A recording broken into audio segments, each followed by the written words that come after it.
Citi Bank Stadium, Forney, Texas. It's gold football season, and the Heath Hawks and Forney Jackrabbits have both wrapped up playoff spots, but tonight a district champion will be crowned and the all-important playoff seeding will be determined. And we'll bring it to you live on the Rockwall It's been 278 days since we last took the gridiron, but the wait is over. The Rockwall ISD Sports Network starts now. And gentlemen, start your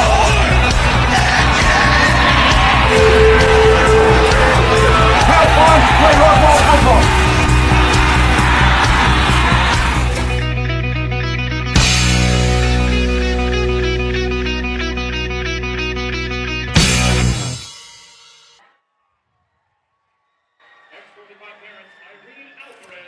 Hello, everybody. I'm Shannon Rodden alongside Justin Webb with Tristan Rodden on the board, Brian James on the camera, and Marty Perez and Truman Nixon helping us spot. The playoff participants are all set, but there's still a lot to be determined as a district championship is on the line and playoff seedings are going to get settled right here in Forney.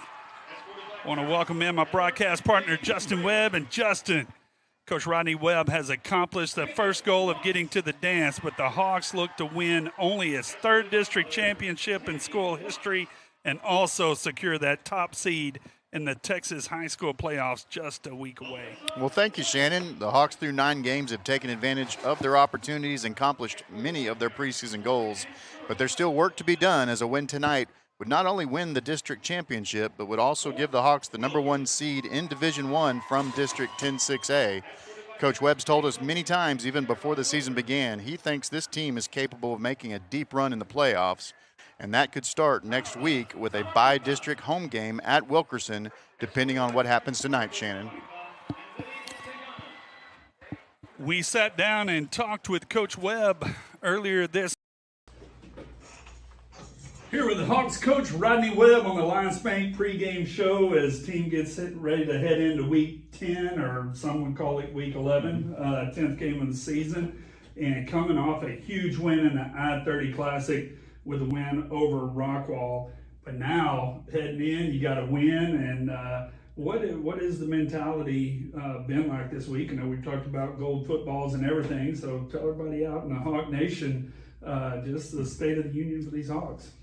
Well, I kicked off our Monday morning team meeting talking about what we call gold football season. And, our kids have earned the opportunity to play starting this week for a gold football every week. So this week we're playing for a district championship. And, for us, it's the opportunity to get the third district championship in the history of the school. And so we talk a lot about legacy and a team's legacy.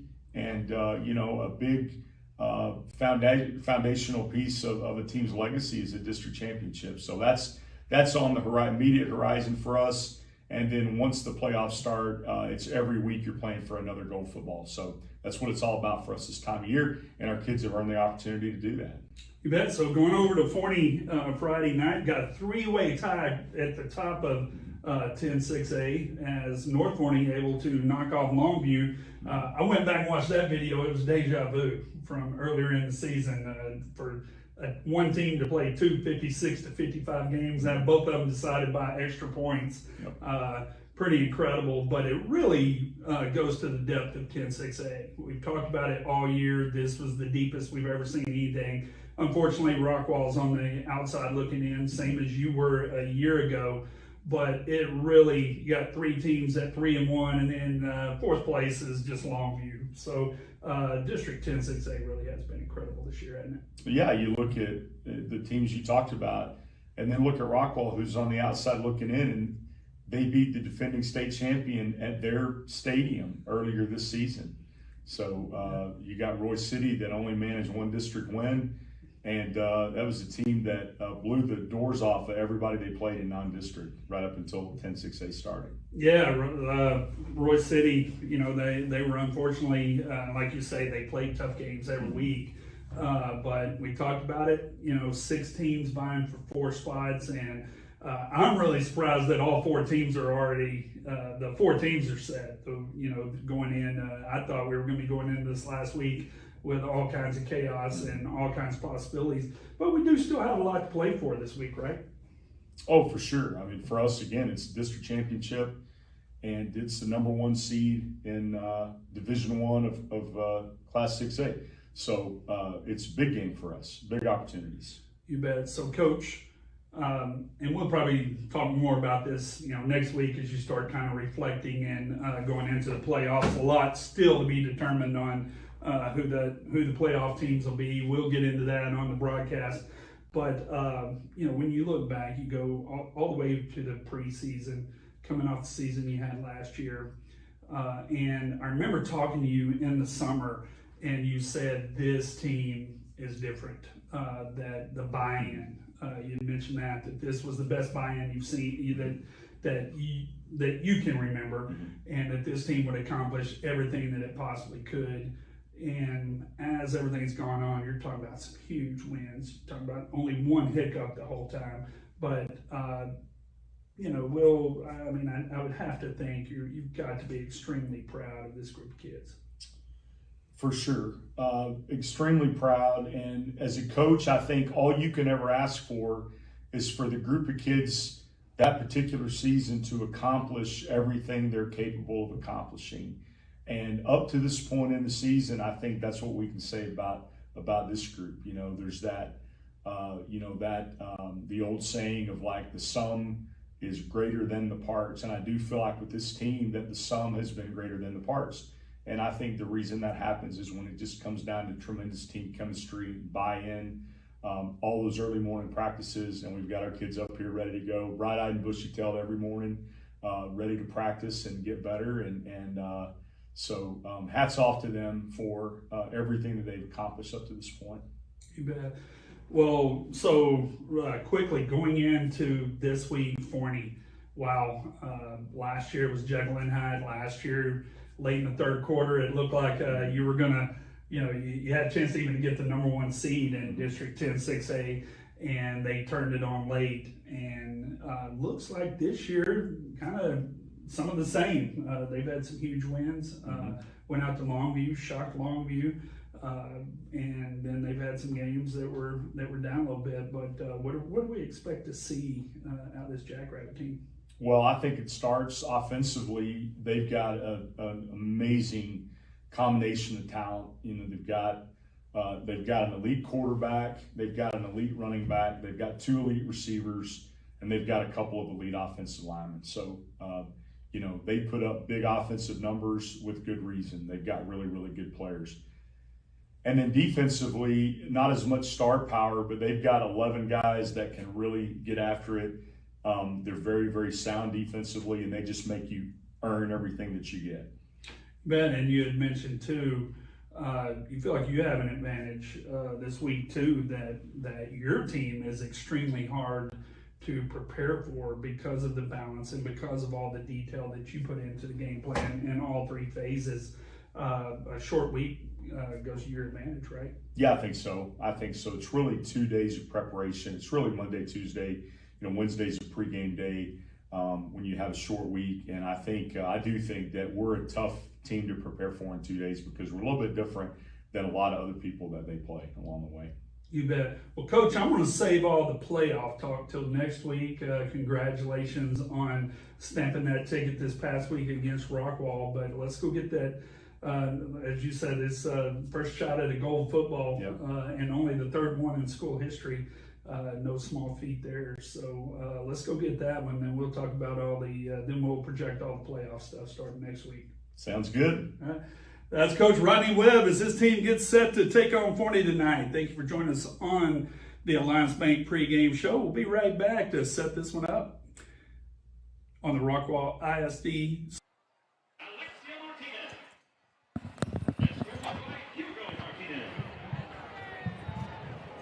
Welcome in Citi Bank Stadium in Forney, and Justin talked to Coach Webb there.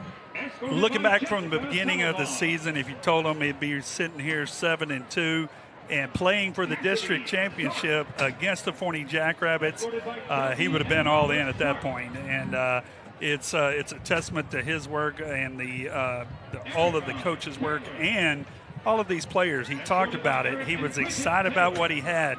I know Dave Campbell's Texas football had him number 6 in the district preseason, and he was excited about him then and everything. He said this is one of the deepest teams he's ever had, but it is at the very top of the teams with the buy-in, and it's certainly played out.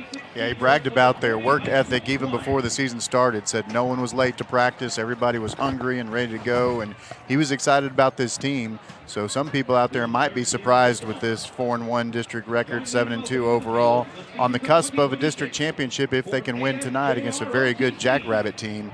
But I don't think Rodney Webb's surprised. I think he's just having a great season, Shannon. Absolutely, and we talked about it as his third full season coming in. This is his group. They have all bought in, and make no mistake, Coach Mike Spradlin came in back in 2019, really turned this thing around. Not even Mickey Moss before that. It's a line of succession, but Coach Webb coming in, he came in under a little bit of last minute circumstance that first year, but 3 years later, this team has his stamp all over. Looks like all the other Coach Rodney Webb teams we've seen over the season, throughout all the seasons, and just a testament to him. Congratulations on stamping that first one. But as he had talked about in the video there, this is gold football season, and that's what this is about. So.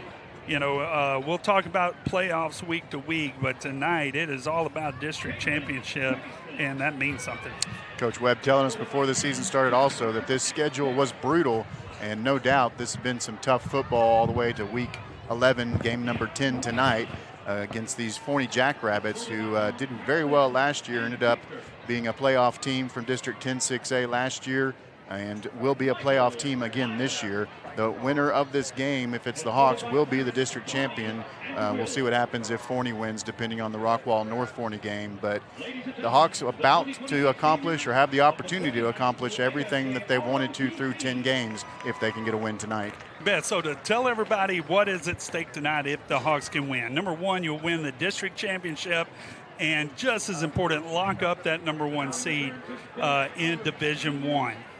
So locking up that Division I seed, of course, means that you're out of that second round meetup with Duncanville, most likely. Now, that doesn't make it any easier that you're playing Waxahachie, who beat Duncanville. But first things first, it also matters how this comes out. We'll talk about it more as the game goes on.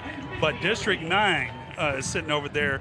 That will not be settled until tomorrow night, as Wiley could play spoiler. They're playing their rival Wiley East. If Wiley's able to beat Wiley East, that would put Wiley into the playoffs. If they're not, it could be Naaman Forest. Of course, the Hawks could be the 1 seed or the 2 seed in Division I for District 10-6A. So a lot to be determined. We have some graphics we'll get to. But but you're also able to host a by-district round next week. So Coach Webb has already said, if we are the number 1 seed, win tonight and everything is already settled, then we would host a by-district round next Friday night at Wilkerson Sanders. So that is a big deal. If not, it would go to tomorrow night if North Forney is able to beat Rockwall. That would put North Forney at the number 1 seed, push us down to the number 2 seed, and then we would go on the road to one of the Garland schools or the Wiley schools. So a lot to be determined there. Of course, if the Hawks can win and just take care of business tonight, that would be the preferred road, and like I say, we'll that's what they play them for. Well, and on the other side of the field tonight, the Forney Jackrabbits have locked up the number 1 seed for Division II, so a win or a loss does not affect their playoff seeding. They will be the number 1 seed for Division II coming out of District 10-6A. Also their senior night tonight, so expected it to be a good game no matter what, but should be interesting here in the next few minutes. It is going to be fun as the drill teams are out on the field, as the Hawks are in the end zone warming up as we speak, and we'll be coming out of the huddle. It is senior night here at Forney. They were having introductions before the game, so they will be coming out shortly. And it is going to be a fun one. So glad you could join us here, Citi Bank Stadium. The Hawks have made the 7-mile trip south and are ready to get it going. Talk about the Hawks. We'll talk about the stats as we get going. But the Hawks, Justin, last week we said it, Prosper Neal. There was something about that game last week, whether it was coming off the injury or just coming of age, but last week he turned into a bona fide superstar. He dominated that field.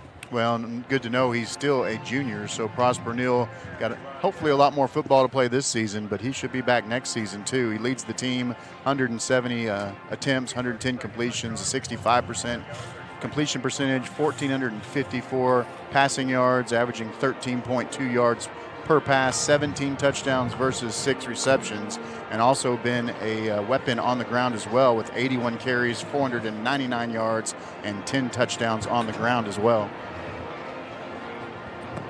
The Forney Jackrabbits on the other side. They have all year long talked about the ups and the downs. They have been right there the entire season as well. They also, with an outstanding quarterback, number 8, Nelson Peterson Jr., the senior. He's had 87 completions on 152 attempts, a 57% completion percentage, 1,480 yards, 16 touchdowns versus 3 interceptions. He's also run the ball 50 times for 151 yards and 2 more touchdowns on the ground as well. So be watching for number 8 tonight. You bet. And then in the backfield, Javian Osborne, number 3 rusher in the area. He has been lighting it up. 189 rushing attempts, 1,546 yards on the ground, and 21 rushing touchdowns. You can go ahead and add some production from the reception as well. He has 10 passes caught, 147 yards, 14.7 yards per reception for Osborne as well. You bet. So they are definitely the 2 to watch on the Forney Jackrabbit side. They have had some impressive wins earlier this season.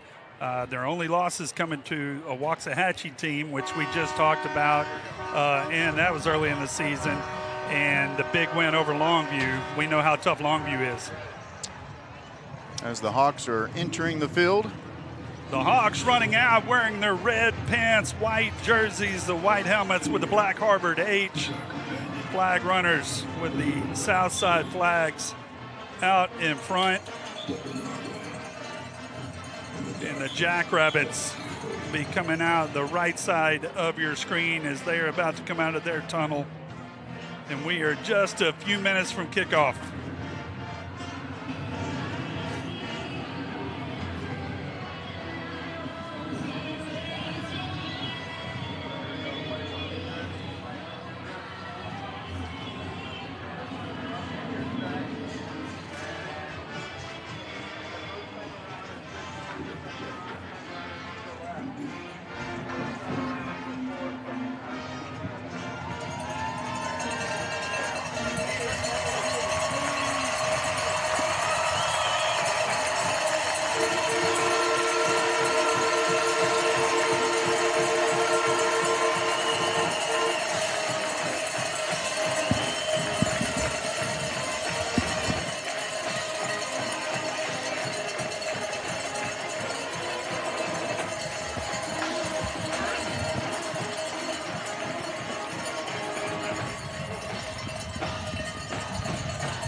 attention, please, South End Road, for the presentation of our nation's military. Tonight's colors, We'll go down to the field for the national anthem. ISD, Junior Air Force ROTC color guard. And now for the singing of our national anthem by the Forney High School Chamber Choir, 8th grade choir students of Warren and Teamer Middle Schools, under the direction of Randall Capjo.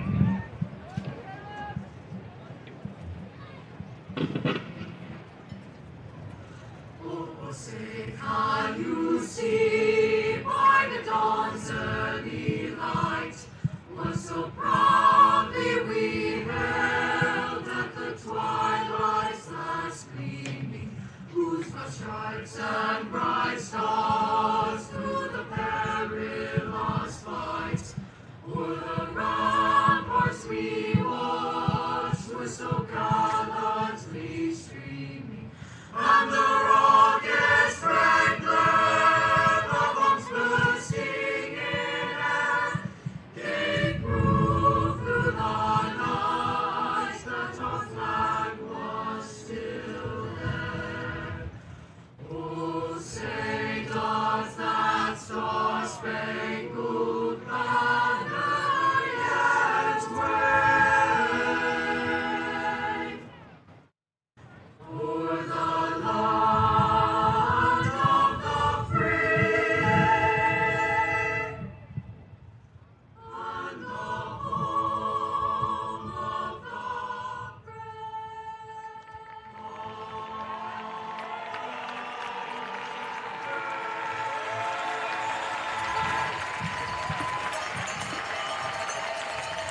Forney Student Choir on the national anthem. Get to those starting lineups for the Hawks.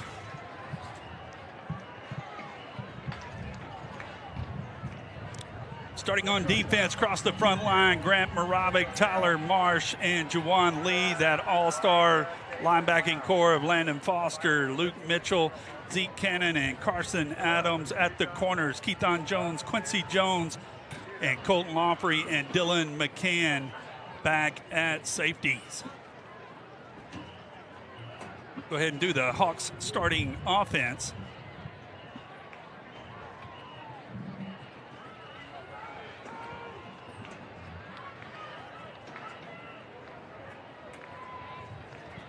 On offense, it will be Prosper Neal in the backfield, Carter Zom and Nick Phillips. Receivers, Sean Gary, Isaac Schmerzlicker, Madden Lozano. And on the line, Jackson Radeski. Get you, sorry for the graphic there. Radeski, Locke, Saavedra, Marsh.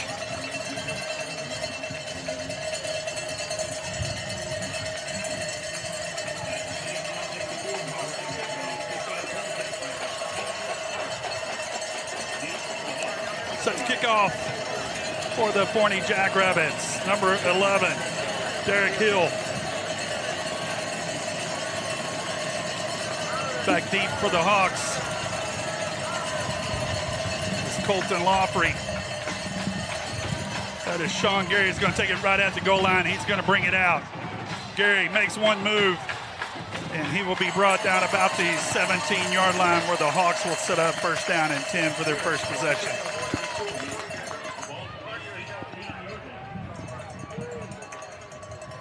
Jackrabbits wearing their traditional all black with the gold stripes, gold numbers, with the big F on the side of the helmet.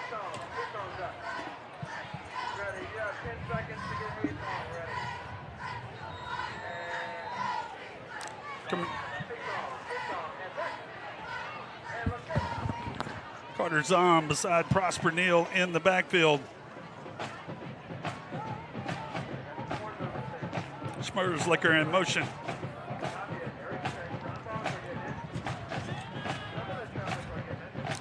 Neal takes the snap, hands off to Zom around the left side, has room, hurdles over the first player, tackle for a gain of 8 yards. Nice job getting positive yardage on first down. We saw that last week against Rockwall in the I-30 Classic. Paid a lot of dividends for this Hawks offense. Hawks quickly back to the lines. Two receivers to the left. Play action, quick throw to the left. Has Gary caught for the first down out to the 35. Gain of about 8 on the play, and the first down of the game for the Hawks as they quickly come back to the line.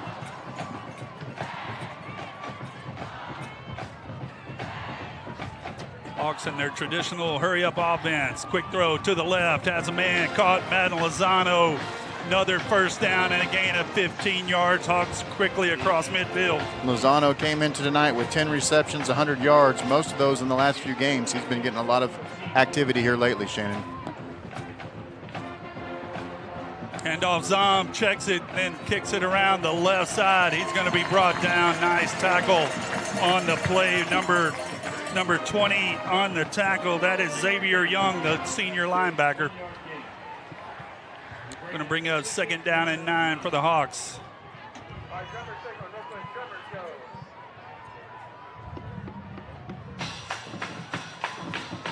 Handoff, Zom. He is caught in the backfield, brought down immediately. That's Landry Hopkins, number 4, getting in the backfield and getting a tackle for loss. Going to make it third down and 12 as the Hawks now back at their own 49. Two nice back-to-back plays by this Forney defense. Jackrabbit fans are loud and proud over here. We are up here in the nest, right between the two coaches' boxes. Trips to the right, empty backfield for Prosper Neal. Motion. Neal steps up, looks, has nowhere to go, slips one tackle, gets forward for about 5 yards. That's going to make for an interesting decision here, as now it's not an automatic punt in positive territory, even though that looks like a little bit of a bad spot there. Well, I think they called it a slide, even though he dove forward, so 4th down and long. Offense still on the field, though. 4th down and 7. Hawks offense staying on the field. Hawks quickly out of the huddle. Play action. Trying to set up the screen, nowhere to go as Neal tries to get rid of it. They said he is sacked. And the Jackrabbits come up with a big play, as they are going to give him the incomplete pass, but nevertheless, the Forney Jackrabbits defense coming up big. Well, Hawks able to get 2 first downs, got past midfield, and that's where the drive stalled. Forney defense doing a good job on 1st and 2nd down and able to get some pressure there on 4th down as well. So the Jackrabbit offense will take over in good field position at their own 46 for their first drive of the night.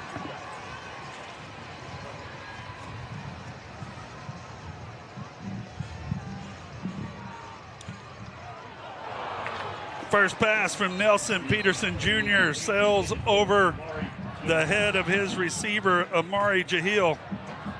Amari Jahil, the leading receiver for the Jackrabbits, has 635 yards on the season, 8 touchdowns on 34 receptions coming in tonight. Watch Javian Osborne, the senior running back, number 3 rusher in the area.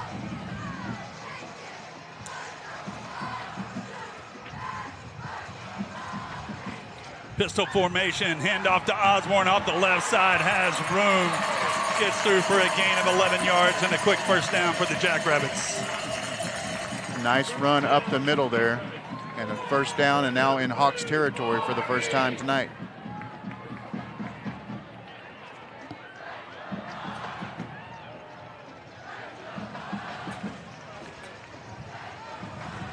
Three receivers set, man in motion to the left.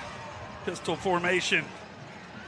Another handoff to Osborne, has a little head of steam. Nice tackle for the Hawks, but not before a gain of 7. Dylan McCann on the tackle. Yeah, Dylan McCann coming up and making that stop as Osborne had a head of steam, able to stop him cold, but not after he gained 7 yards.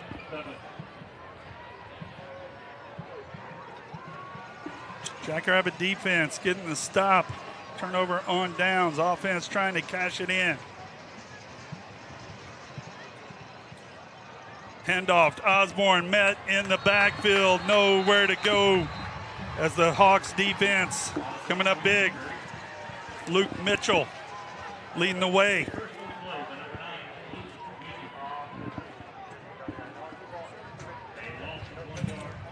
Just in that Hawks linebacking core, talked about them all season, one of the best in the area. Third down and 4. Quick pass to the left, has a man caught, slips a tackle. It's going to be enough for a first down inside the 30. That's Amari Jahil on the reception, number 1 for the Jackrabbits. And it's another first down on this drive as they're now at the 29, 30-yard line of the Hawks. Expecting to be another high-scoring affair.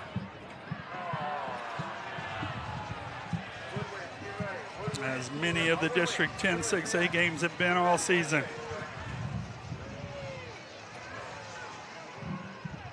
Hand off again, Osborne. Just on the ball's on the ground. Hawks gonna pick it up. Dylan McCann with the recovery and a turnover, and the Hawks defense coming up big. We see it last week. We see it again as the Hawks getting turnovers from their defense, and the Jackrabbits were looking good until that play. The Hawks will take over on their own 17-yard line. That was a big play. Did not see who. It's Dylan McCann that came up with the recovery. Didn't see who made the hit. But the Hawks defense coming up big after the Forney defense making the first big stop of the night. Hawks come out for their second drive. Hawks were able to get a couple first downs early on their first drive before faltering. Got about 84 yards, 83 yards to go on this one to get to pay dirt. First and 10 from the 17. Handoff Zong. Met at the line of scrimmage, nowhere to go, brought down by a host of Jackrabbits.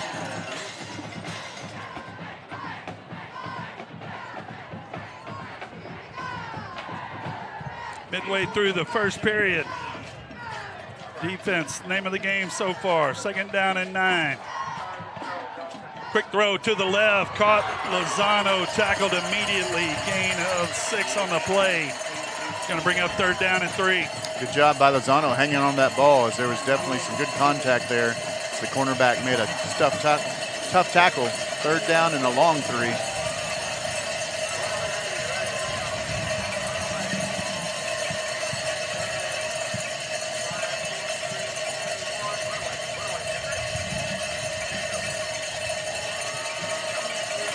Hawks quickly out of the huddle.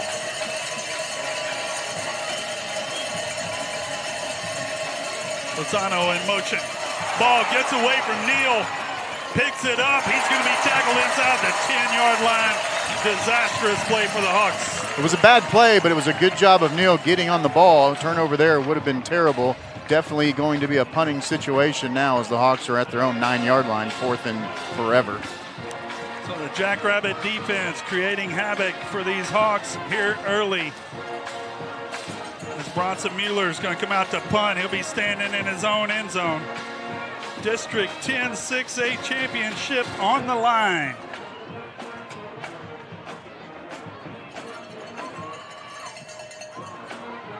Mueller, line drive punt's going to check up around the 43, roll dead at the 46-yard line. So the Jackrabbits will have good field position when they come back for their second possession. You're listening to Heath Hawks football on the Rockwall ISD. Investing in you and our community is what sets Alliance Bank apart. We are community banking. That's why you can find us at nearly every event volunteering, sponsoring, and donating. Alliance Bank has been serving Rockwall County for over 16 years, and with your help, we have grown into the go-to bank for our community. Time to start a new business, time to expand your business, ready for a new home or a likeness.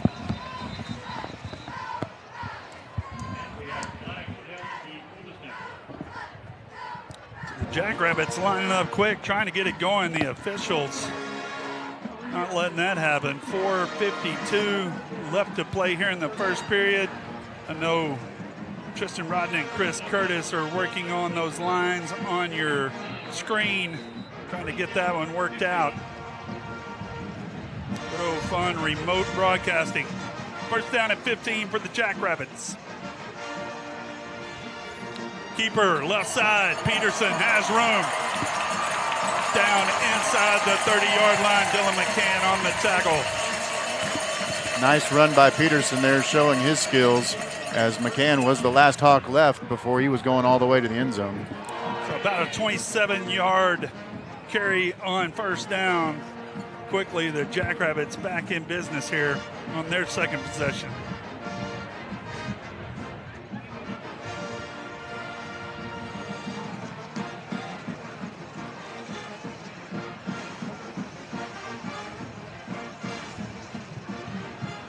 Handoff, Osborne hit at the line, nowhere to go.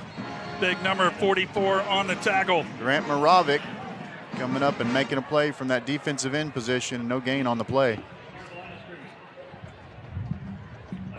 Hawks forcing a fumble on the Rabbits' first possession. The Hawks moved the ball well on their first possession out across midfield. Last one went backwards. Second down, 10 from the Hawks 29. Handoff, Osborne to the right, has room, gets around the corner.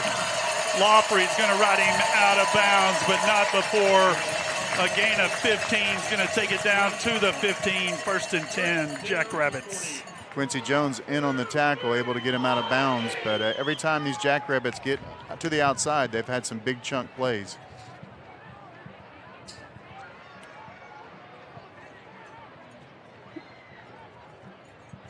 Jackrabbits going no huddle, not in a hurry. On the play here, pistol formation, 3 receivers to the left.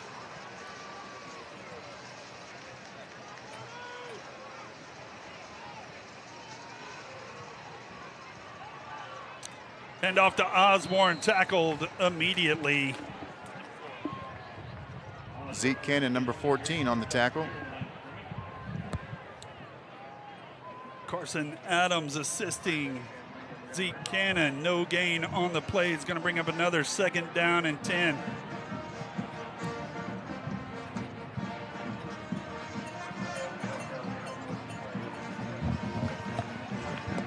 Three minutes left to go here in the first period.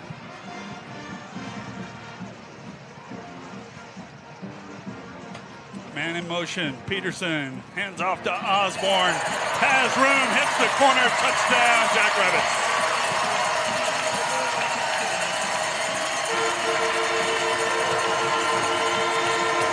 Javian Osborne hit the Jets and scores easily. And just like that, the Jackrabbits get on the board. Seen a lot of rushing here early in this first quarter from the Jackrabbits. A lot of big rushing plays, getting outside the edge and getting positive yardage as they get the first touchdown of the game. Jackrabbits with 6-7 on the scoreboard.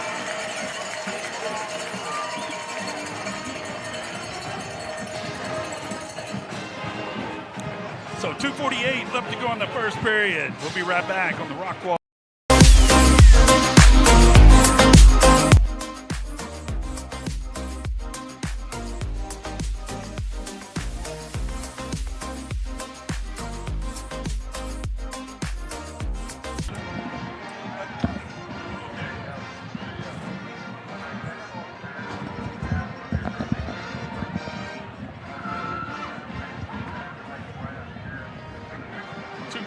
Left to go in the first period, and the Jackrabbits showing their speed early.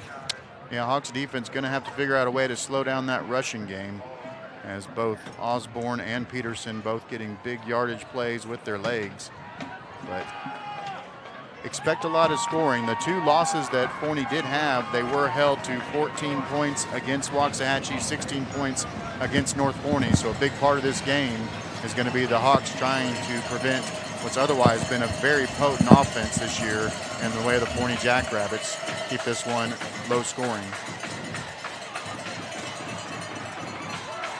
Lawfrey takes it out from the 5-yard line, doesn't get it back to the 20, where the Hawks will take over first and 10. That's the 3rd possession, and all 3 of them have started inside the Hawks' own 20-yard line.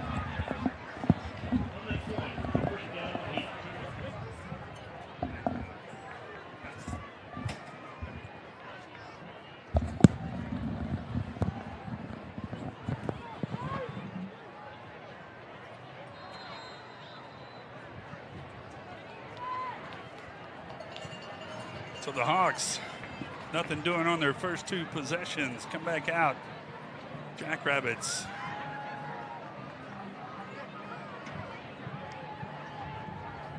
Defense up to the task. Quick throw out to the left. That is caught. That is Madden Lozano. 7-yard gain on first down. Lozano's third reception of the game. Back to the line. Handoff. Zom. He is caught right at the line of scrimmage. Jackrabbits. Ian Carter Zom so far tonight. We're up about a third and a long 2.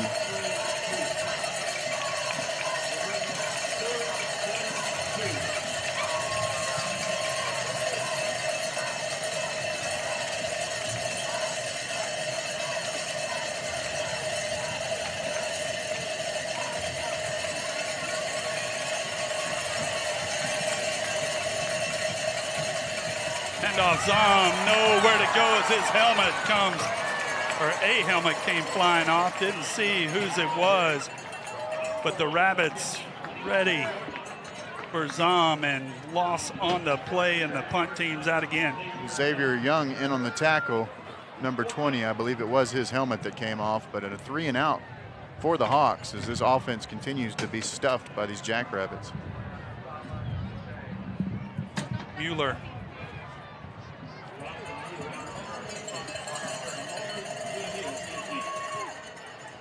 This time a high booming punt off the right side. Fair catch called for and taken. So a nice punt by Mueller. The Jackrabbits going to come back out for their third possession, already leading 7-0. The Hawks defense needs to step in here, Justin. Still a minute 13 left in the first quarter, but the Hawks defense definitely needs to slow down these Jackrabbits. And the Hawks offense is going to have to do better than 3 and outs if they're going to win a district championship tonight. So far, advantage Jackrabbit defense.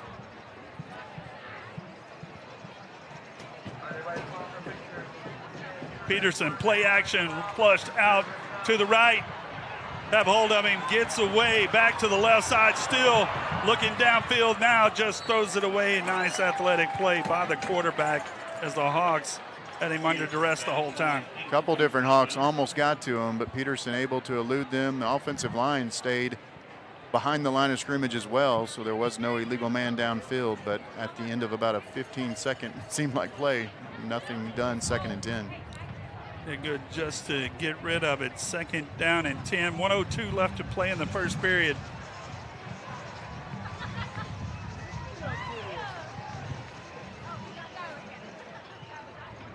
Handoff, new running back in, met at the line of scrimmage.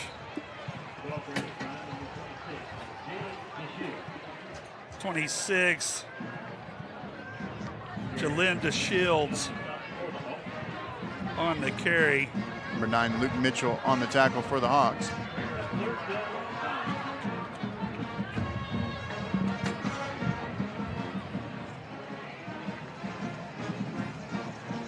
End of the quarter, we'll try to reset the video feed. Sorry about the lines coming through your screen.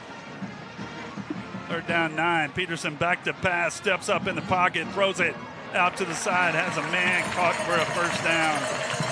15-yard gain for the Jackrabbits.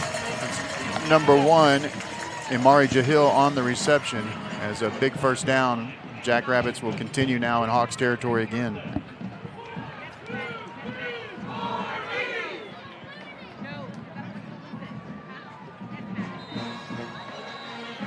Jackrabbits into Hawks territory, and that'll be the end of the first period. Jackrabbits leading the Hawks 7-0. District 10-6A title on the line on the Rockwall ISD Sports Network.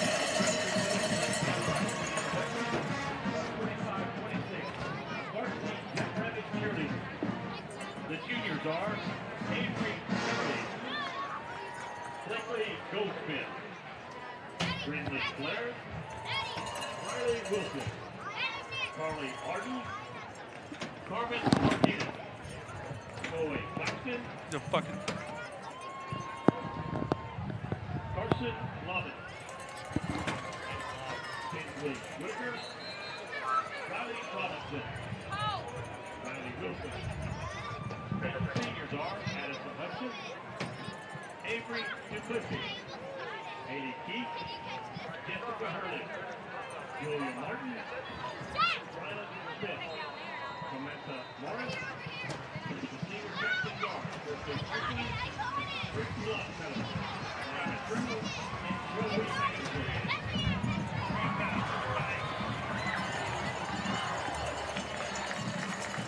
Screen pass to the right on first down for the Jackrabbits.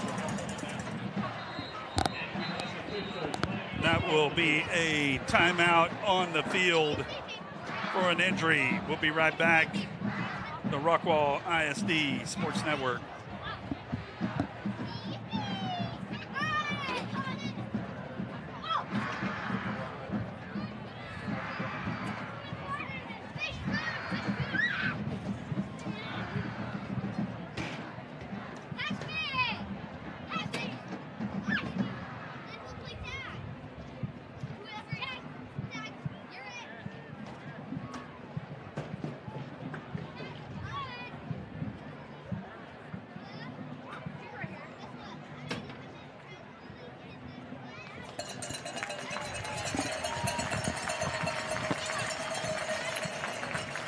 Back at Citi Bank Stadium here in Forney, all Jackrabbits so far as they lead the Hawks 7-0.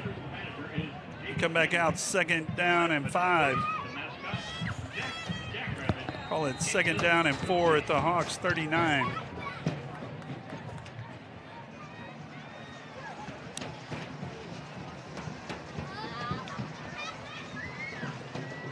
Handoff Osborne. Off the right side is tackled, gain of 2 yards, going to bring up third down and 2. Definitely in that 4-down territory if necessary.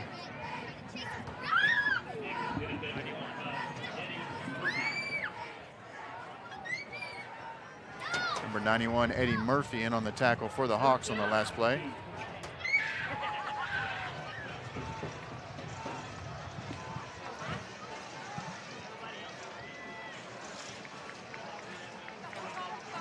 Peterson back to pass, blitz is on, throws it deep. Penalty flag on the play as Luke Mitchell was on the blitz. And a collision downfield. This one's going to most likely be pass interference.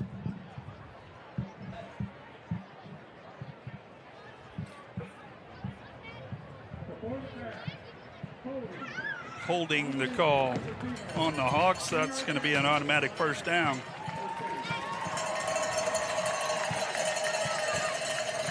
So that's going to move it down to the 27-yard line and give the Jackrabbits a new set of downs.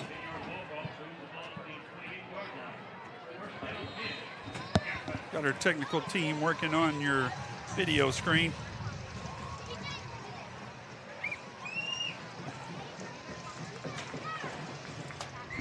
Handoff, Osborne met by Zeke Cannon right at the line of scrimmage. Nowhere to go there. Big tough play there by number 14, Zeke Cannon, come up and make a stop. Keep Osborne from getting outside the edge. No gain on the play.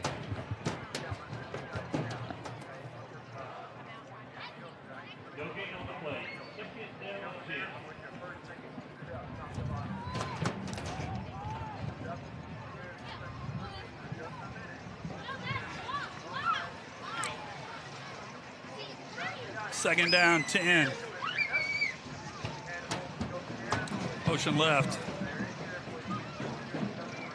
Quick throw across the middle, caught down to the 5-yard line. Nice throw, nice catch by Jahil. Yeah, Jahil jumped up, got the ball, got down cleanly, and first and goal now for the Jackrabbits.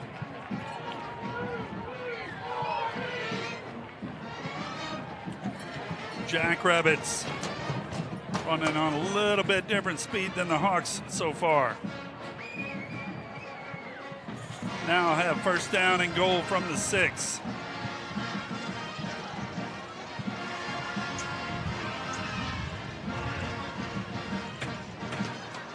Motion left. Quick throw across the slant and flags on the play. Trying to hit the slot receiver across the middle. We'll see what they say on the flag. Came out very quickly. And it is pass interference on the Hawks. It looked like the ball was tipped to me, in which case they wouldn't call the pass interference, but that flag came out quickly, and that's what the call is on the field. So it's going to be 1st and goal from about the 1.5 yard line now. 1st down and goal, Jackrabbits already leading 7-0.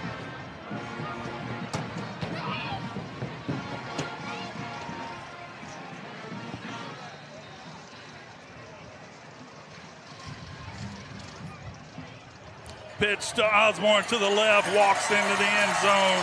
13-0 Jackrabbits.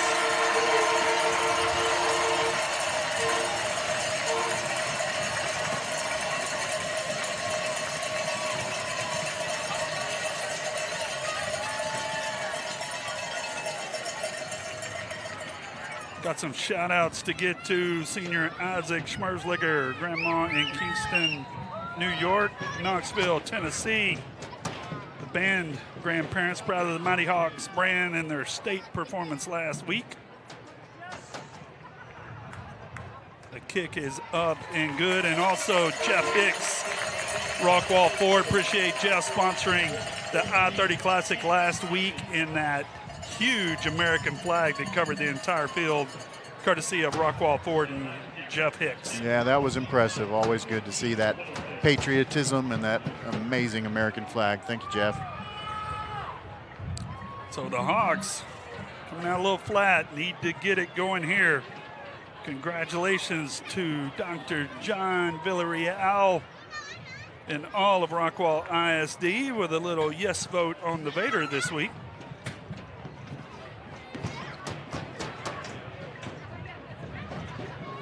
No, that was a lot of hard work. Renee Murphy and team getting that done. Appreciate the community stepping up for these teachers and the students. All that they do for our great community. 9:32 left to go in the first half, and the Hawks down 14-0. Justin coming out a little flat in the game that you can't afford to come out flat in. Well, they've had rough starting position. Be nice to get a good kick return here and get past their own 20, but they're going to have to do something offensively. They cannot do another 3 and out and get their defense back on the field quickly. Pooch quick to the left and lit up right at the 30. That is number 25 for the Hawks, Cornelius Brown. Could have called a fair catch, but didn't. Could have called charging too, but yes, that was a very rough hit. He's lucky to hold on that ball. Yeah, that is, he could have called a fair catch, but instead, good job of holding on to it by Cornelius Brown. So the Hawks are going to come out 1st and 10 from their own 30. Need to put together a drive here. This is the best starting field position of the night for the Hawks. Hawks with only 2 first downs tonight and are -4 yards rushing so far after 3 possessions.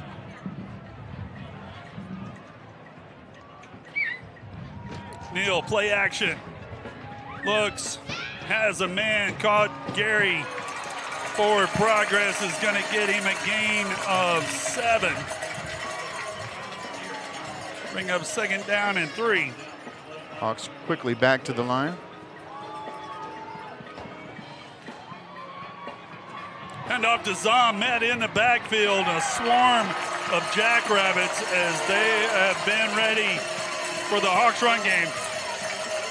-6 yards on the play as a tackle for loss will push the Hawks back to the original line of scrimmage to start this drive. That's going to make it 3rd down and 10. Hawks trying to avoid their 3rd straight 3 and out to open or after the first drive.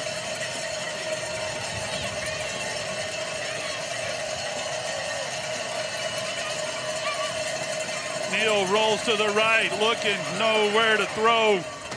Tries to hit Schmerzliger. And another 3 and out for these Hawks. Jackrabbits doing a good job of stopping the run completely and then putting pressure there on Neal on a 3rd and long. And as you mentioned, the Hawks now with 3 straight 3-and-outs. That's not going to get it done. Jackrabbits game plan at work so far. 8:27 left to go in the first half. Hawks trying to win only the 3rd district championship in school history. Already secured a playoff spot, but they want more. Mueller with a kick. It's going to be fielded right at the 26. Cuts to the outside. Now cuts it inside, across the 50-yard line. Everything going right for the Jackrabbits. That's Amari Jehill on the punt return. It's about 25 yards on the punt return, and Jackrabbits will start at midfield for their 4th possession.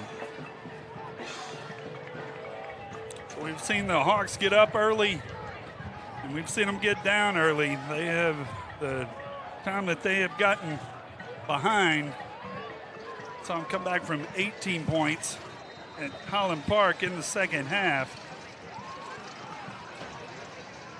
They, first of all, they've got to get the momentum back. Need to get a stop here. Peterson throwing it across the middle on the skinny post. Caught. Gain of 14 yards. Benny Williams on the reception.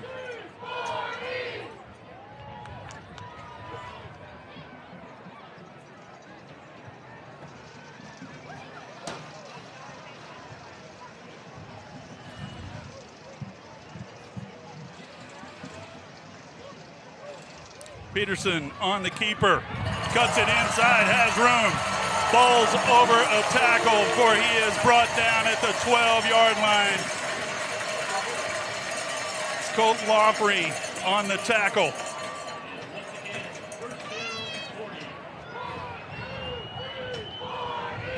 Bring up 1st and 10 now from the 12-yard line for the Jackrabbits after another big run play.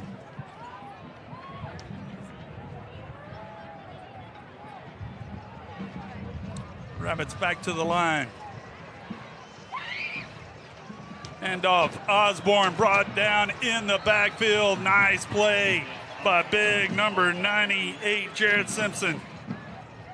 Much needed tackle for loss too, as that'll push the Jackrabbits back about 3 or 4 yards. Bring up 2nd down and 15 now. Simpson coming off the end. Big negative play there. It'd be nice the Hawks get any kind of stop here. Forced a fumble on the first drive. Other than that, Jackrabbits having their way so far. 6:38 left to go in the first half. Quick screen to the right, caught. Going to be tackled immediately by Luke Mitchell as hitting the main receiver, Jehill, on the reception. Gets back right to the line of scrimmage, going to bring up 3rd down and 10. Big down for the Hawks defense.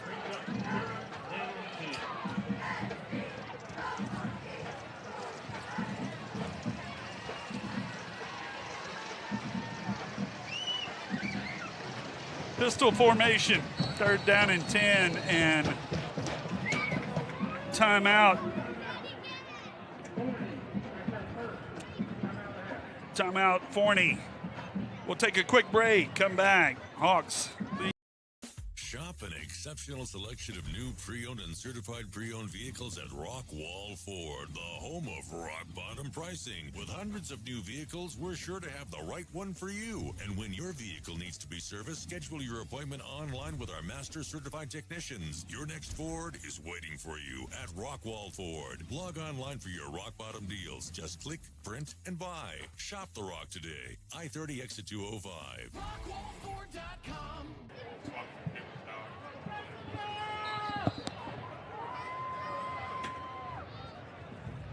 5:57 left to go in the first half. All Jackrabbits so far. Hawks trying to get a stop here on 3rd down and 10 from the 13.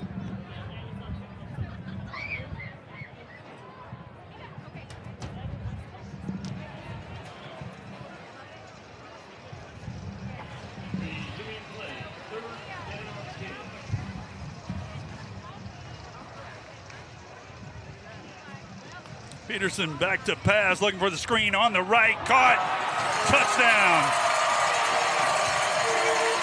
Amari Jahill catches the inside screen.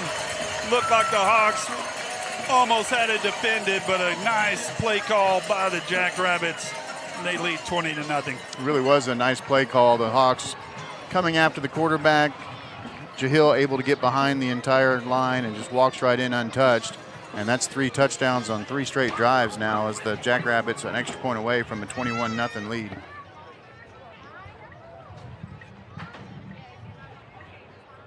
Extra point is up, hits the goalpost and goes through. And the Jackrabbits lead 21-0. You're listening to Heath Hawks football. For those with an independent spirit, there's a bank as independent as you. For buying a home, for building a business, for getting snacks at the game. We've been serving North Texas since 1875. Because we're more than a bank. We're your bank for life. American National Bank of Texas. Back at Citi Bank Stadium in Forney. Shannon Rod and Justin Webb. Justin, Hawks coming out flat. This is looking a lot like the Longview version of the Hawks.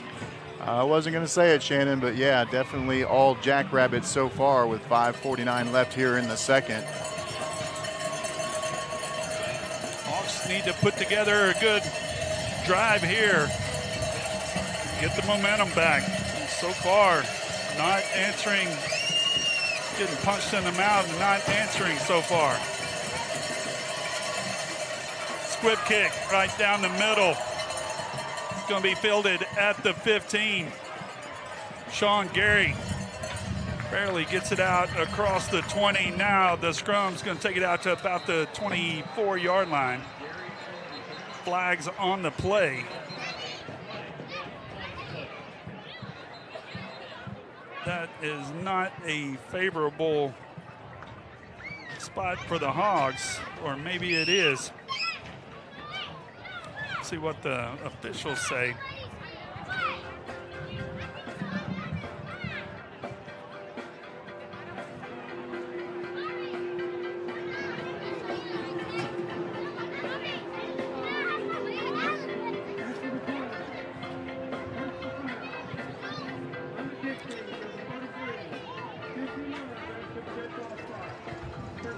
Personal foul on the Jackrabbits. Going to push the Hawks out to the 35 to start the drive. 5:49 left to go here in the first half. Hawks will take all the help they can get, as this now is the best starting field position of this game for the Hawks. But they need to get some first downs here and get some points. 1st and 10 Hawks. Quick throw out to the left, caught by Schmerzlicker. Gain of 8 on the play. Daniel Thompson, number 6, on the tackle for the Jackrabbits. Not before Schmerzlicker gets 8 yards. Quickly back to the line, play action, looking to the left. Tries to hit Lozano. Lozano had fallen down. That one goes incomplete, and a flag back near the quarterback.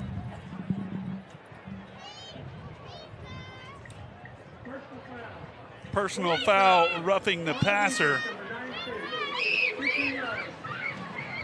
That's going to be a 15-yarder. That's one thing that can derail a playoff run quickly. Can't afford to have number 5 going down. It's 30 yards now on this drive from penalties, as the Hawks are at the 38 now of the Jackrabbits. 1st and 10 from the 38.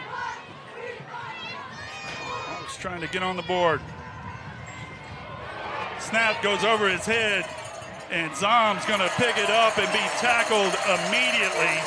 Second snap over the head tonight, and a huge loss for the Hawks. Loss of 17 on the play.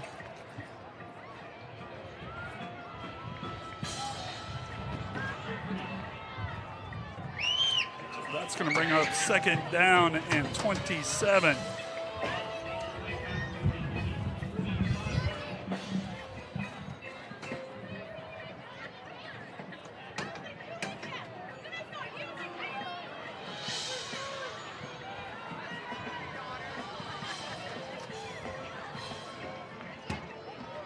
Back to pass, heavy rush, has a man just out of the reach of Sean Gary, had room out in front of him. Prosper Neal lucky to get that pass off, and Gary almost able to come up with it, but just half a step out of reach. And that's going to bring up 3rd and 27 now for the Hawks. Jackrabbits pinning their ears back here. 3rd down and 27. Not a lot of plays in the playbook for this one. Handoff, Zom has some room, cuts it back out to the outside, shakes one tackle, not enough. It's going to be a gain of 10 yards, not near enough. And now a flag on the play. Looks like Hawks may go 15 yards further back, the way the Jackrabbits are acting on the sideline.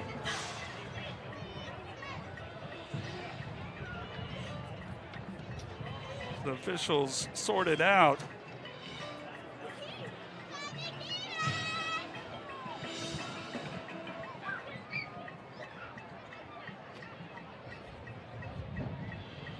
After the play, personal foul on the offense.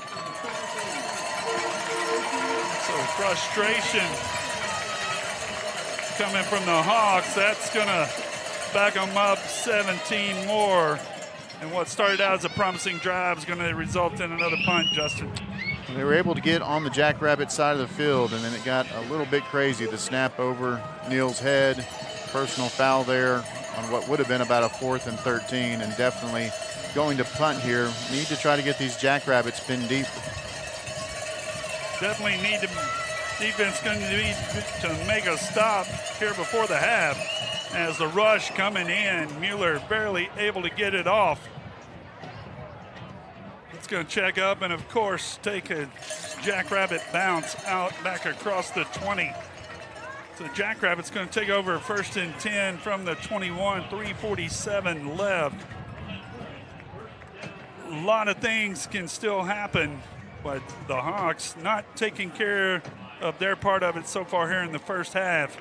As a win tonight would guarantee them the #1 seed and a district championship. They can still get the #1 seed without a win.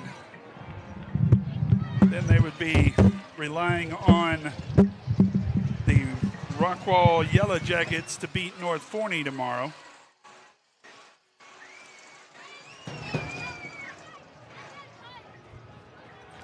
And off Osborne around the right side. He is tackled in the backfield.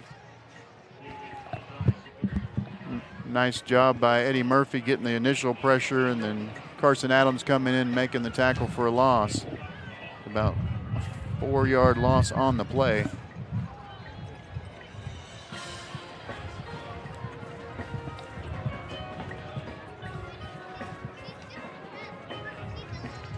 Jackrabbits not in a hurry here. 2nd down and 14. Clock rolling at 3:10.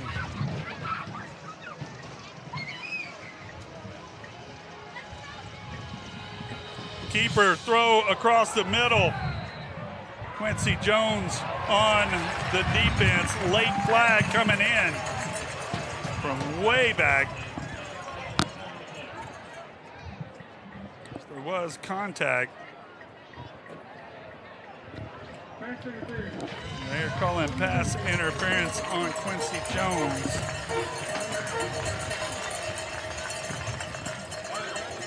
There was some contact. You just always hate to see that flag come out late like that after the play, but it's going to be a 1st down for the Jackrabbits now at their own 31-yard line. So what would have been 3rd down and 14, now 1st and 10 out across the 30.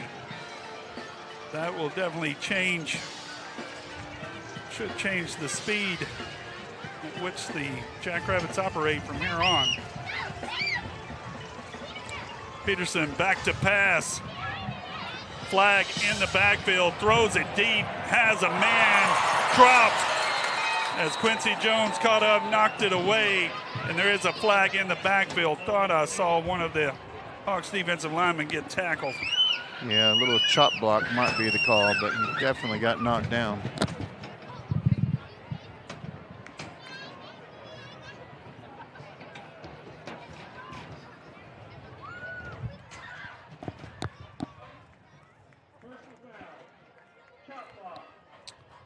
You are absolutely right. Chop block on the call.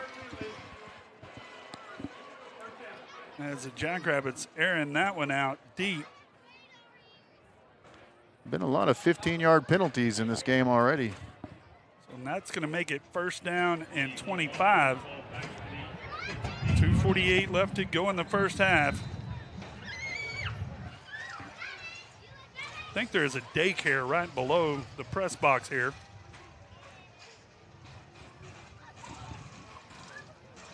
Screen pass to the right, caught Jamil, another flag on the play. Gain of 17 for now. I believe that one's going to go back the other way. Yes. They said no foul for legal man downfield because the pass was behind the line of scrimmage. Thought they were going to call the hold on the receiver. So a big play there. That was an 18-yard gain, brings up second down and 7.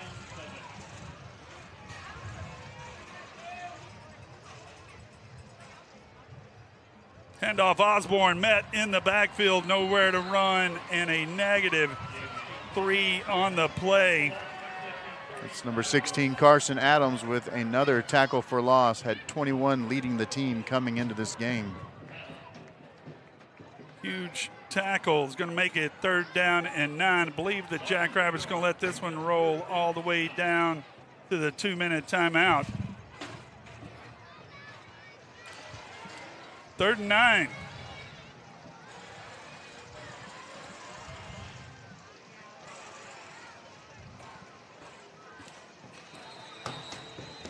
And that will be the 2-minute warning. So Justin, the Hawks right here, third down and 9, need a stop.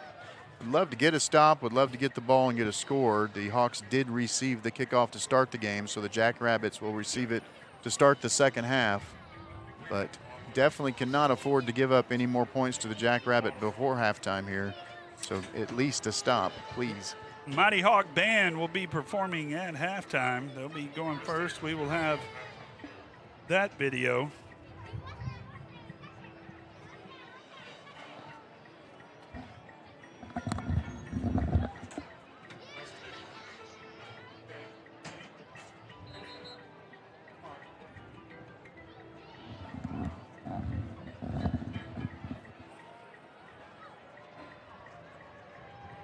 West Haven Funeral Home halftime show, the Mighty Hawk Band.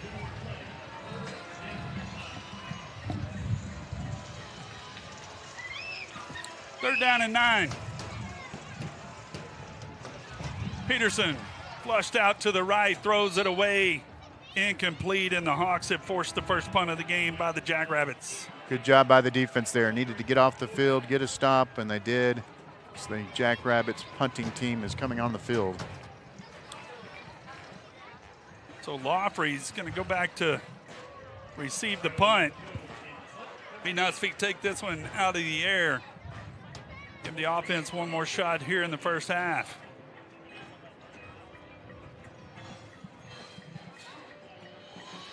All out blitz. Lawfrey gets away, the ball checks up, takes a Hawk bounce back to the 37. So with 1:44 left to go in the first half, Hawks offense trying to get it going.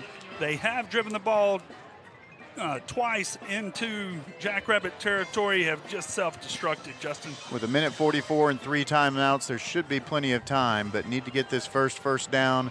Need to use up the rest of this clock, but a touchdown here before halftime would make this game a lot more interesting going in the second half. Hawks only with 36 yards offense so far. 53 through the air and -17 on the ground. A couple of snaps over the head. Prosper Neal. First down and 10 from the 37. Neal, play action. On the wheel route, caught Sean Gary for the first down, gets out of bounds across midfield. Nice job on first down. Got 14, 15 yards on the play, and we'll stop the clock. Should stop the clock. The clock is running, though.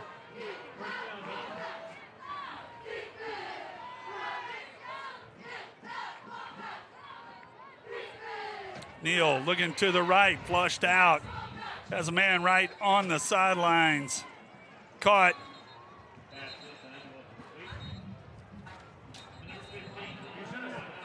That is Jair DeLay Newton on the catch.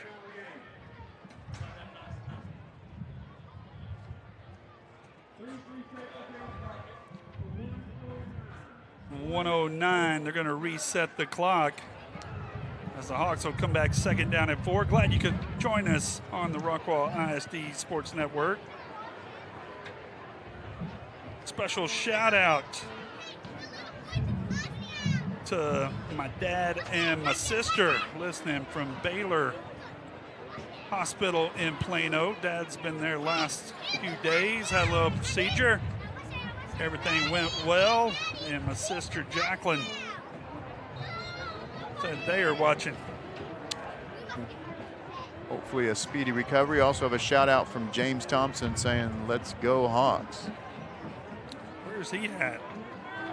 Traveling abroad. Second down and 4. Hawks, they need desperately to get on the board here before the half.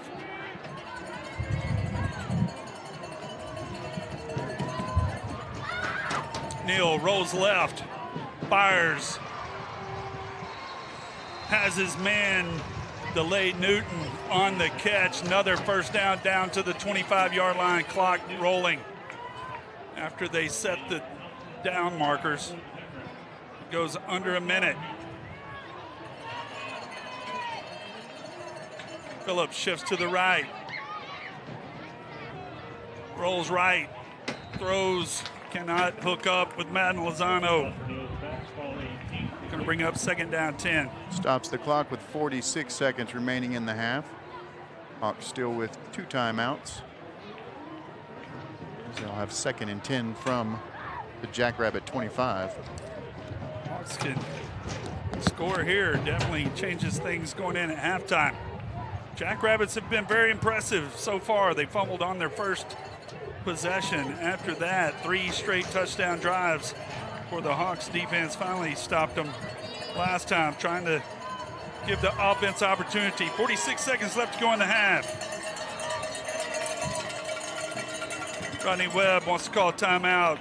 Something he didn't like. So a quick timeout there. We've talked about the scenarios as the Hawks, of course, could take care of business here tonight. If not, they'll turn into Yellow Jacket fans big time tomorrow night. If the Jackrabbits could beat the North Forney Falcons, that would be the other way that the Hawks could secure the #1 seed in the playoffs. And of course, we talk about the playoffs. Going to play District 9 first, which is the Garland, Saxe, and Wiley district. And then after that, the #2 seed is going to be, would most likely get Duncanville. And that is always a tall order. Not that Waxahachie would be any different. Most of those games being played tomorrow night, so we won't know anything after tonight other than the outcome of this one. But I'm focused on a first down right here, Shannon. The Hawks need to get a score here before halftime.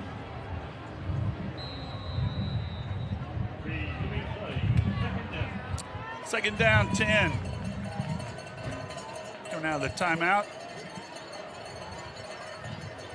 Neal pumps, looks deep, has a man in the end zone, overthrows Sean Gary. That's going to bring up 3rd and 10 now with 40 seconds remaining in the half. Hawks needing 7. Definitely in field goal range, but considering how this first half's gone, could be in 4-down territory. Forney Jackrabbits bringing out all the cowbells. 3rd and 10. Neal back to pass. Steps up, has a room, up the middle, into the end zone, touchdown, Prosper Neal. With 31 seconds left to go in the first half, Prosper Neal putting the Hawks on his back, and the Hawks are finally on the scoreboard. Nice job by Neal. Was trying to find a receiver, but no one was open, waited, and then was able to go up the middle untouched. That's his 11th rushing touchdown of the season.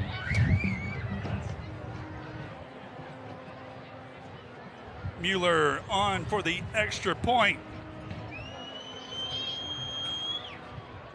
And the Hawks with their 6, 7 points.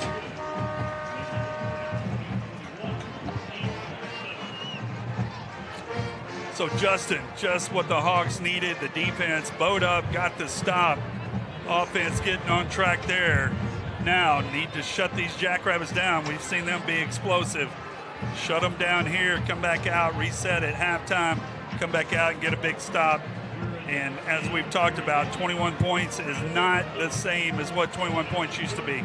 And as we've also talked about, momentum, such a big part of high school football. It's been all momentum, the Forney Jackrabbits, until that last drive. Hopefully that momentum will change and will go the Hawks' way. Then you just get a 31-second stop here, get into halftime, make some adjustments, come back, and we've seen stranger things for sure. 14 points is definitely not what 14 points used to be. Not at all. The Hawks finally getting it going.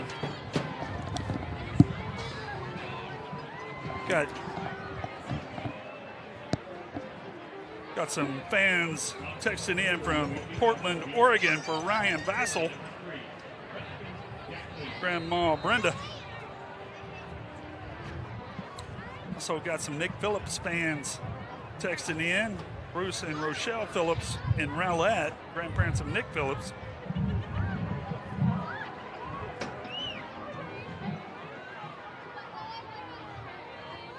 This one's going to check up right at the goal line.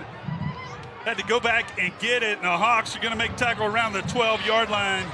And then I believe that's going to be a late hit. As Mueller, we've seen him check those balls up at the goal line. Would have almost certainly made him take a knee.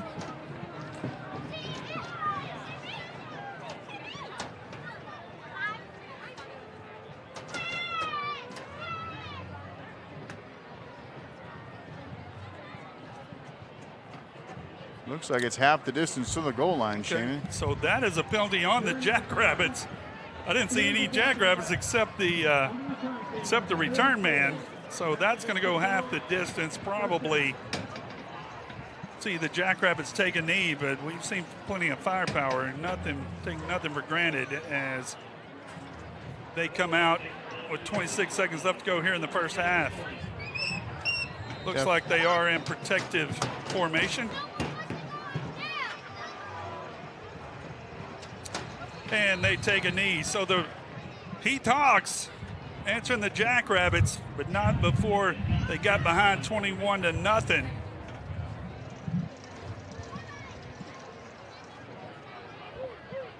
As the Jackrabbits gonna let it run out. We'll take a quick break as that will do it. The Forney Jackrabbits leading the Heath Hawks 21-7. We'll be right back. Rest Haven Funeral Home halftime. know that Rest Haven has been a part of this community for over 50 years. Dwayne and Ann Kane founded this business in order to take care of the families in the community. I've taken on that, and I want to keep doing it for each and every one of you. I grew up here in Rockwall, and it's important to me that this community continues to operate the way it always has. That is neighbor taking care of neighbor. When I lost my dad, Rest Haven took care of my family, and it is my intention to take care of as many families as I can in the future.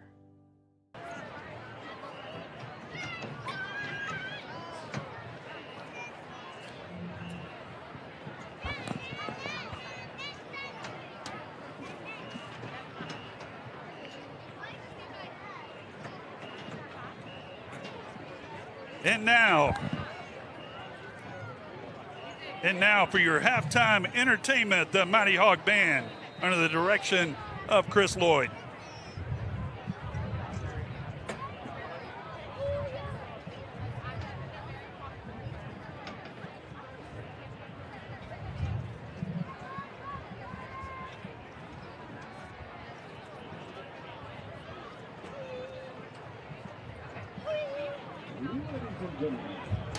Heath High School proudly presents the 21st line of the National Champion Dance League. The Heath Hawks. Out of Heath will performing their traditional entrance and the song Stepping on My Heart from the Broadway musical Dreamgirl. High steppers of Pride Lands, Miss Wilkie, David Johnson, Miss Jenston, and William. Miss Hartley, Mario Brunati, Black Major, Joe Kreutzmann, Ruby Major, and Money, Dance Instructor, Lee Johnson, Albert Baker, Richard Patel, Sexton Baker, Gabby Sardana, Vanessa Salazar. High stepper of the week is Miss Avery Lina. High stepper manager is Miss Abigail Rossi.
The high steppers are under the direction of Mrs. Jessica Clark.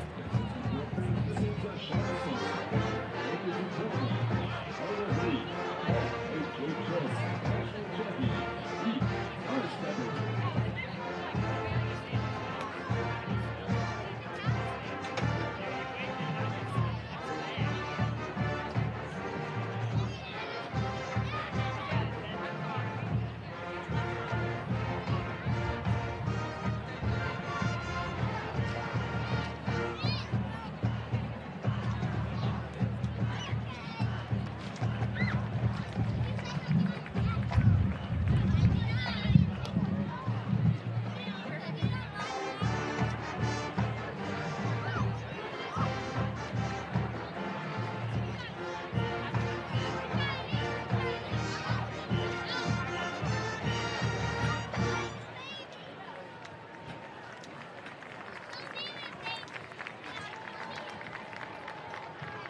And now, we will continue. That's our present the Mighty Hawk Band. The band is under the direction of Christopher Mills, Robert Day, Kelly Powell, Elisa Macias, Ashley Warren, Bridget Guzman, and Megan Benedict. Tonight, under the full direction of drum majors Cruz Gonzalez, Amy Lumber, Angel, Noriega Lorenz, and Sebastian Sanchez, the band will be performing their 2025 competition show, Ancient Embers. Congratulations to our Manager of the Week, Ashley Lumber, Student of the Week, Mauricio Sanchez, Performer of the Week, Ricky Mamay, and our Section of the Week, the Hurricane Section.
And now Rock Band would like to proudly thank their 2025 corporate sponsors for their continued support.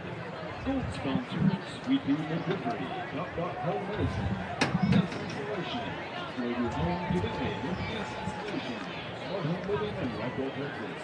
And Dragon Sponsor, Florida's Laser, Sugar Line, and the Rockwell Tour.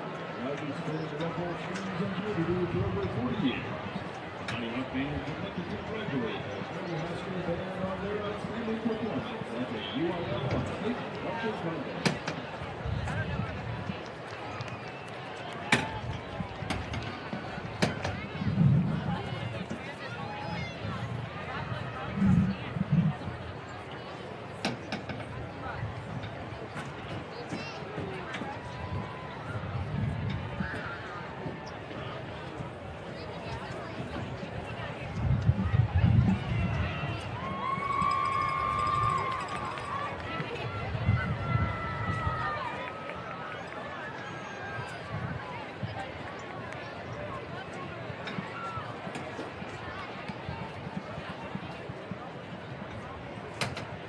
And now, entering the field, the fabulous Square of Forney, 5-time Cops in Texas, 8-time National Grand Champion, 2024-25 back-to-back NBA National Champions, Forney High School High Steppers. High Steppers officers are Senior Lieutenant Mariah Ramirez, Senior Lieutenant Allison Boyd, Senior Lieutenant Caitlin Shumpert, and in the front and center, Senior Captain Macy Norvell. Social Captain Jeriana Diffie. Socials Taylor Duvall, Chloe Jeffers, Harrington Lyda. Social media, Bailey McCarter and Kylie Shumpert. High Stepper of the Week is Nailani Miller. High Stepper Teacher of the Week is Chef Espen.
Referee might check.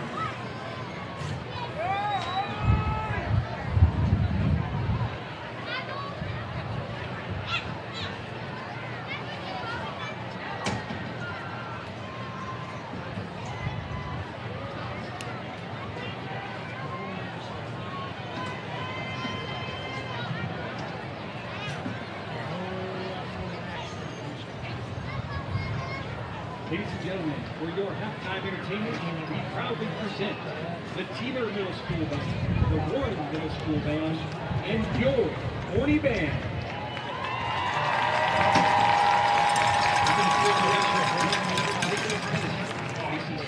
Sophia Lynn, Dom Yambao. Put your hands together for our middle school band students as they join the Forney Band in the playing of Rawhide.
Determination and dedication to excellence are the only things that outshine their incredible accomplishments.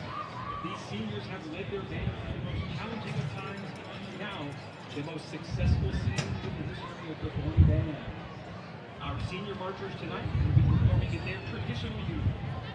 Please join us now with a round of applause to honor our senior class of 2026 as they present our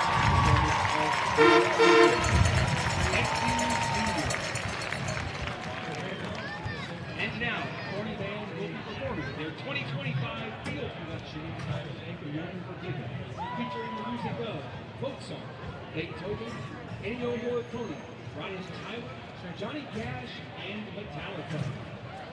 Featured songs tonight will be Jason Newton, Holy Allen, Brody Bryant, Ungood Code, Jace Newman, Colin Ballard, Dylan Traylor, Harold Gordon, Zane Ganesh, and Melinda Stevens. Ladies and gentlemen, presenting pride and excellence and honor from within, your Forney Band.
Forney Band on senior night with a little bit of longer than normal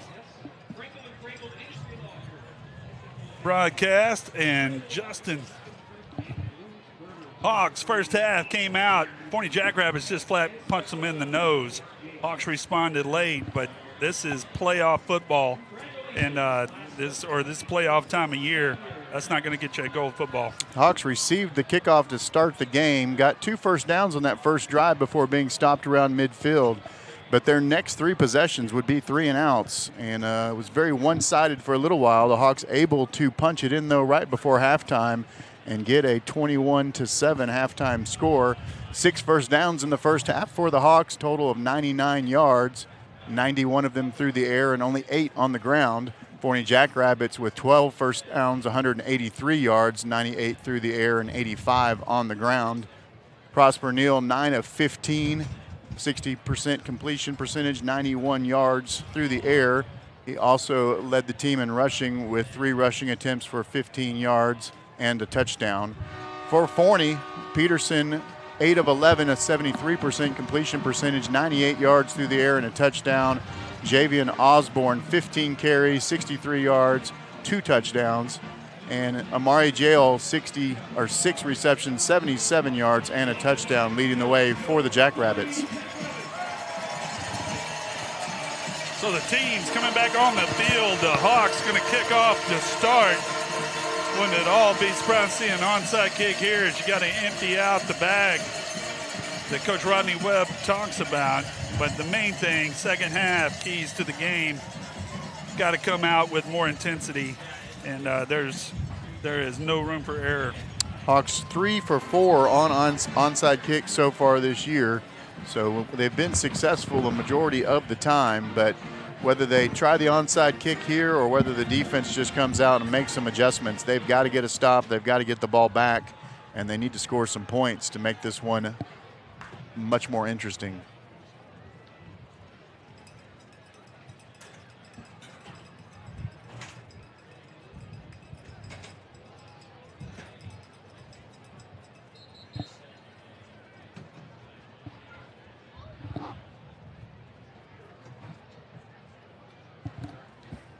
So the Hawks will be going from right to left on your screen here to start the second half.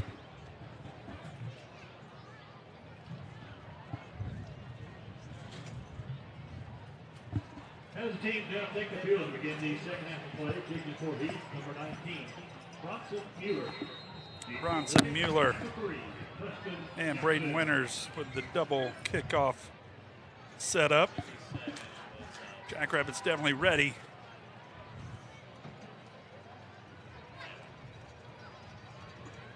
And Winters going to go ahead and kick it deep. Is going to go through the end zone. As still extracurricular activities going on in almost every play.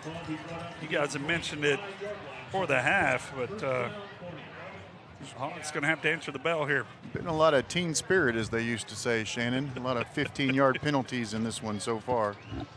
There have. So the Hawk defense, Rodney Webb deciding to kick deep. See if the defense can match the effort late in the first half. Jackrabbits coming out, 3 receivers to the left, pistol formation. Peterson hands off to Osborne on the left side. The Hawks beating him immediately. Zeke Cannon along with Landon Foster on the tackle. Marked him down at the line of scrimmage, so no gain on the play. Good job by the Hawks linebackers getting in and keeping the damage to 0.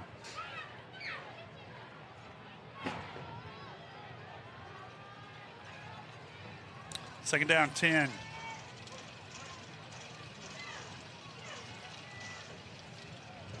Peterson hands off again to Osborne, met again in the backfield. Number 16 on the tackle. Carson Adams, that one also marked back at the line of scrimmage, but great job, great adjustment so far as the Hawks have stopped the run 2 plays in a row. They're down in 10. This would be a huge 3 and out. The Hawks can get it here.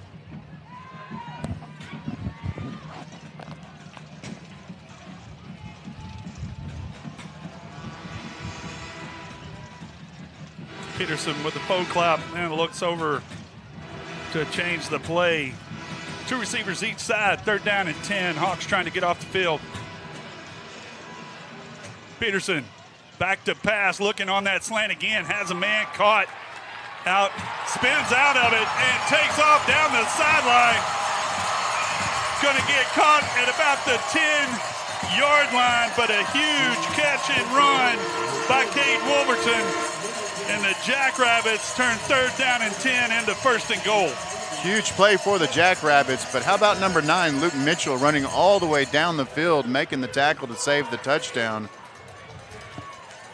1st and 10 now from the 11 for the Jackrabbits. Cade Wolverton and the big senior tight end turned in the first big play of the 2nd half.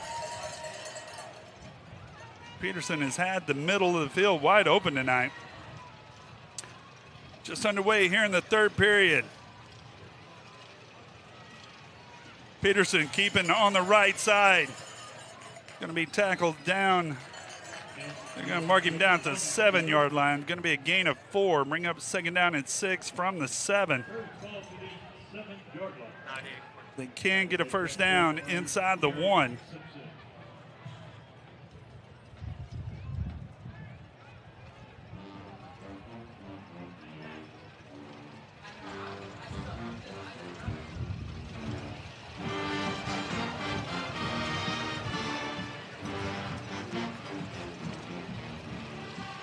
Peterson hands off up the middle to Osborne. Barrels down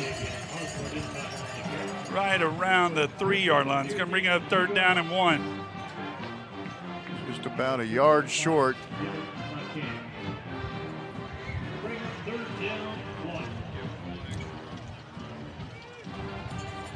Third down and 1. Osborne to the left of Peterson. Man in motion. Hands off right there. Peterson pulls it back and gets around the right side. The Hawks had it stopped in the backfield, but Peterson with the keeper gets to the corner. And just like that, the Jackrabbits are up 27-7. There's a flag on the play, but it was offsides on the Hawks, so the touchdown is good. And the Jackrabbits take the ball down the field and get another touchdown on their first drive of the 2nd half. The Jackrabbits up to the task on their first possession. Special shout out, Heath Hawks head trainer Katie Hindelater and her crew, along with Jacob Barnett and Angela Macias. Appreciate all that they do to get all of our athletes ready as the Jackrabbits come out, pick up where they left off in the first half, take a 28-7 lead, 9:13 left to go in the 3rd period on the Rockwall ISD Sports. I'm Erin Neal, the principal agent and owner of Hamby Insurance. I am passionate about serving the local community and the surrounding areas. My goal is to take the hassle out of buying insurance. I want to educate you on what you're buying and help you make an informed decision. Whether it's personal or commercial insurance, my team and I will be here every step of the way to make sure you are getting the satisfaction you need and the coverage you deserve. My promise to you is that we will never hard sell you insurance, use slick sales techniques, or pressure you into making a decision that you're not comfortable with. Call us today at 972-285-0381 to find the best coverage to fit your need. My commitment is to give you unparalleled service, and remember, Hamby helps. We don't say those.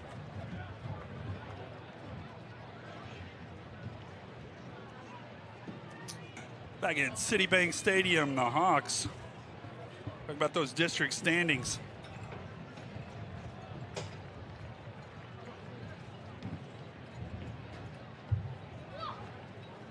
See right there, North Forney, and Heath all at 4-1. Winner of this will claim a share of the district championship.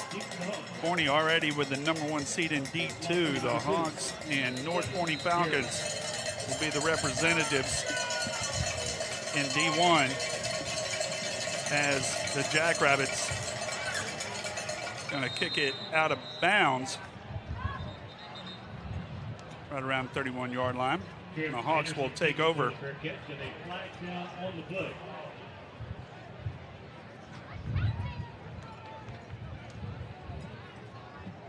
So the Hawks going to need to answer. The Jackrabbits go right down in 7 plays, score. Out of bounds. On the kicking team, number 41. 5-yard catch to the end of the catch. Touchdown. There'll be a 5-yard penalty added on to the end of the catch, and the Hawks will take over there. 9:13 left to go in the third period. Hawks will get it at the 35-yard line. Ball moved to the 35-yard line. First down, Heath.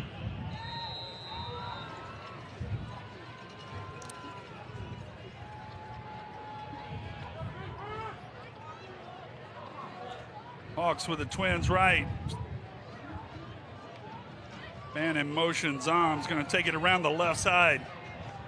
Checks it up inside. He is tackled for a short gain. Jackrabbits not let Zom get out of their grasp yet tonight. Hawks quickly back to the line. Second down 8. Neal on the keeper. Runs it up the middle. Acts like he's going to slide. Takes a huge hit. It's going to bring up third down and 3. Cowbells out here, Citi Bank Stadium. They are sensing district championship.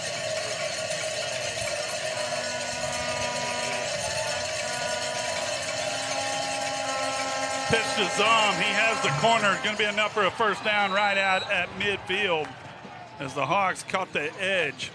Zom once again on the carry. Big first down there for the Hawks as they're at midfield now.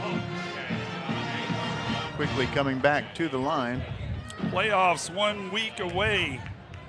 Will not be decided until tomorrow night who the opponent will be. Wiley and Wiley East playing tomorrow night. Play action. Got a man down the slot. Caught Zom. Down to the 20. Checks it back in. Tackled at the 10. And a nice wheel route down the seam for Carter Zom. 40 yards on the reception, and it's going to be first and goal for the Hawks. They've had Zom hemmed up in the backfield, but able to get loose there. Nice creative play call by Rodney Webb. Hawks first and goal from the 10.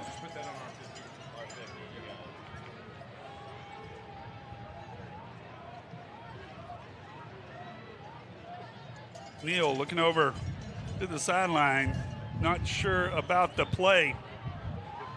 Play clock down to 4 seconds. Handoff, Zom sidesteps the first tackler, but cannot get away from another as this front 7 of the Jackrabbits up to the task again. That's Ebru on the tackle, number 92 for the Jackrabbits. Called his name a few times already tonight. Hawks having trouble getting the play in there on first down. They were down to about 3 seconds on the play clock. Appreciate Truman Nixon. He's getting you the play clock. Tristan Rodden, always a little bit tougher when we're on the road. Second down, goal from the 10. Neal, keeper, up the middle on the play action. There is a flag on the play. Neal gets down to the 1. There is a flag. One of the Hawks offensive linemen, the helmet came off. He's going to have to come out. See what the call is. As officials sorting it out, and the Hawks are celebrating. It is not a touchdown. I don't think the Hawks realize he did not get into the end zone. Or did he?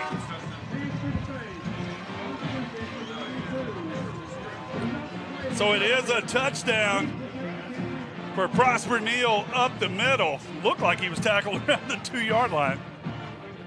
But the Hawks getting on the board.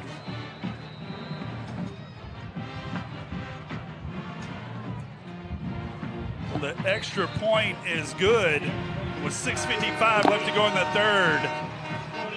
Jackrabbits leading 28-14, and a nice answer there. Big time nice answer. A 40-yard pass play to get them first and goal from the 10, and then the run up the middle for the touchdowns, and the Hawks strike back, making it a 14-point game again with still plenty of time left here in the third. So the Hawks now talk about what happens on who wins here. So if the Hawks win the district championship and lock up the #1 seed. They also lock up the the district championship. Well, it's spelled twice there. The #1 seed in the playoffs, and they will host the bi-district round of the playoff of the bi-district round next week against the 9-6A 2 seed.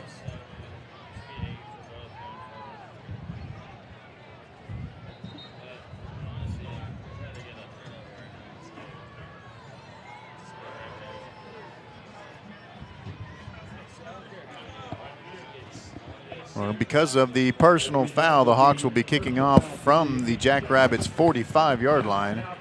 Another opportunity here to see something special on special teams. 100% onside kick here, because if you don't get it, you still get what they would get on a fair catch. So it is definitely coming here after the penalty.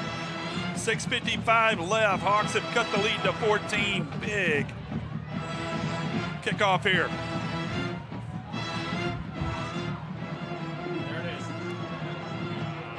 Onside kick is fielded at the 34 as Winters kicking it there. So a nice cover by the Jackrabbits. Number 33, Cooper Robikiber on the recovery. Going to bring first down now from the 34 for the Jackrabbits. Yeah, that's one of those, when you kick off from there, you could be up 20 and you still have to onside kick. It's because of the numbers. So the Hawks defense coming back out now. Jackrabbits scoring on their first drive here in the third quarter. Quick throw to the right. There was looked like a little bit of an early block there. Forced out of bounds at the 37-yard line by Colton Laughley on the tackle for the Hogs. 2nd down and 7.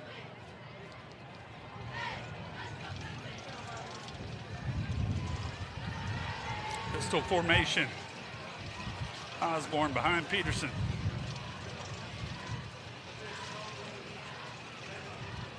End off Osborne. He'll be tackled in the backfield. Loss on the play. The Hawks front 7. Jarrett Simpson, number 98, making a big play, as well as 77, Elijah Smith. Last drive, the Hawks had the Jackrabbits 3rd down and 10.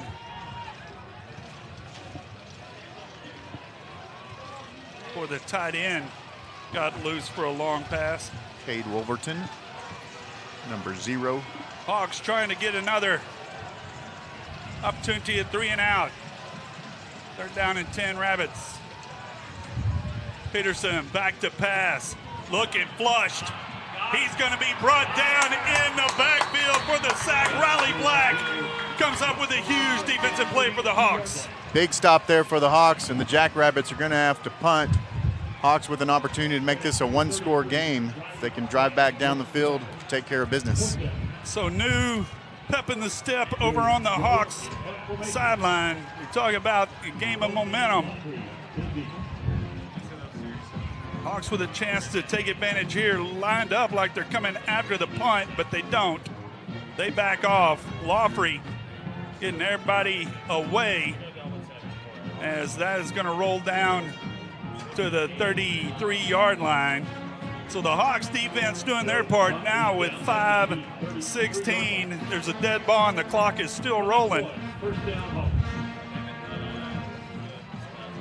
So there was talk about that in the first half. There seems to be a few more seconds rolling off, even on the first downs. Allegedly.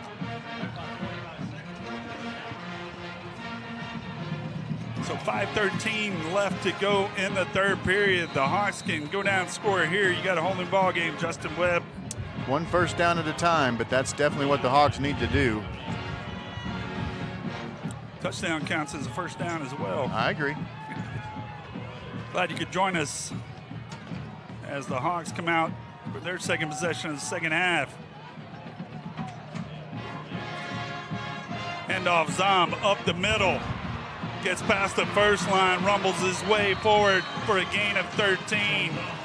And the Hawks fans picking up their energy. Hawks quickly back to the line. Neal, quick pass. Has his man Sean Gary, makes a move, cuts it back to the outside. He's slung out of bounds, but not before.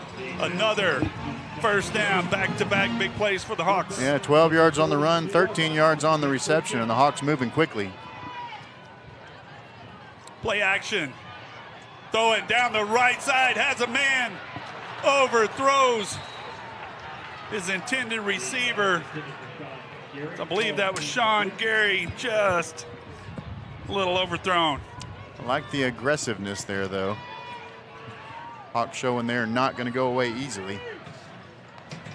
Second down 10 from the 42. Hawks trying to get back in it as Neal Carey spins out of one tackle. It's going to get brought down for a gain of 3. Bring up third down and 7.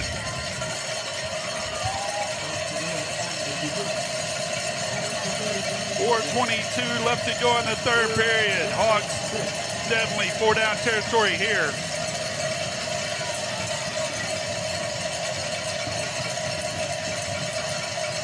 Prince Hobbs split out to the left. He's back in the lineup this week. Play action. Neal looking down the right side. Tackle on the play. That's going to draw the pass interference. Looking for Sean Gary. That's going to be a Hawks first down. Yeah, kind of hard not to call that one as he was being dealt with while the ball was in the air. That was a good call, and that'll be a first down for the Hawks. Pass interference, so the Hawks going to move closer, pick up a first down. That one. Hawks taking a big shot there. It's going to be down on the 24-yard line. Ball put into play. The Hawks going to have the quick huddle.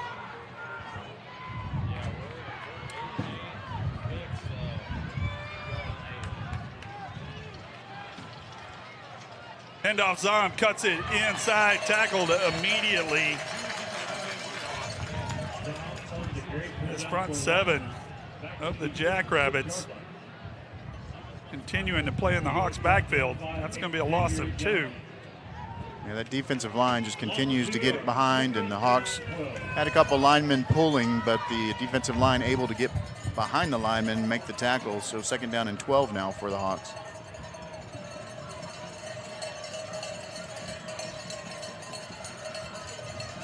Pitch out to the left. Zom gets by the first tackler, not the second line. As another nice defensive play. That time Landry Hopkins on the tackle. That's going to bring up third down and 10 after the gain of 2. Clock rolling, under 3 minutes here to go in the third period. Hawks need to get in the end zone.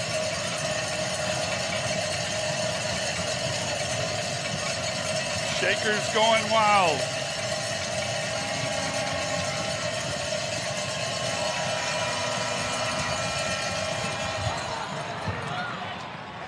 Encroachment as the hard count appears. They're saying that it is, wait for the official call.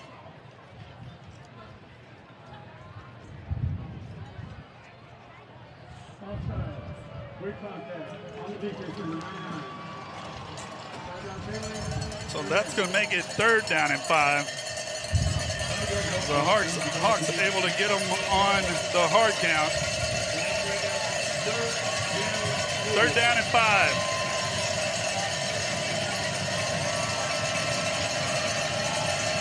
Hobbs in motion. Hand off to Zom. barrels his way forward. He's going to be tackled short of the first down. As one of the Hawks Brought down near the 16-yard line by Abel Holloway. is down on the field. Official timeout on the field. So we'll take a quick timeout, come back. Zach Riddle with Riddle Brothers Roofing and Construction. We're proud to be your local roofing experts right here in Rockwall. Whether it's storm damage or roof replacement or just making sure your home is protected, we bring quality craftsmanship and a commitment to doing things the right way. We're also proud supporters of the Rockwall Heath Hawks this season because building strong roofs and building a strong community go hand in hand. From our family to yours, go Hawks!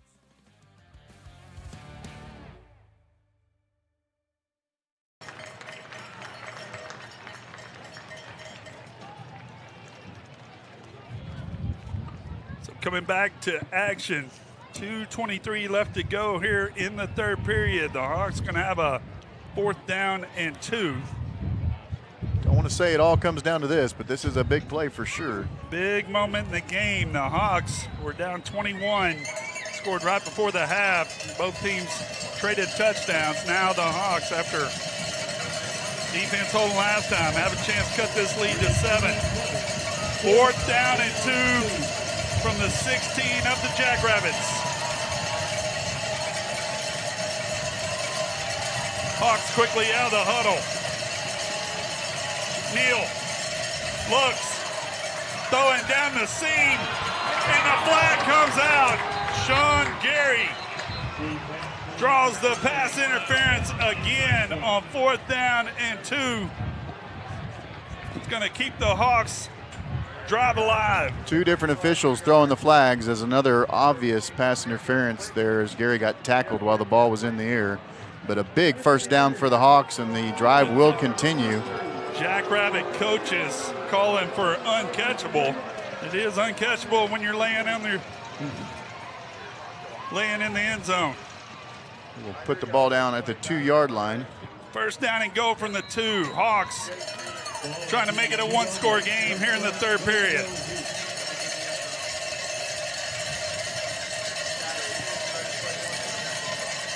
Zom behind Neal. Hobbs in motion. Handoff. Zom up the middle. Met at the line of scrimmage. Nowhere to go. Barely gets back to the line of scrimmage.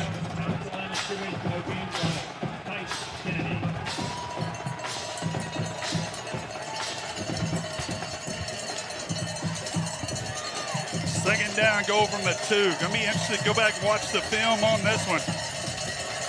That Jackrabbit defensive line getting penetration.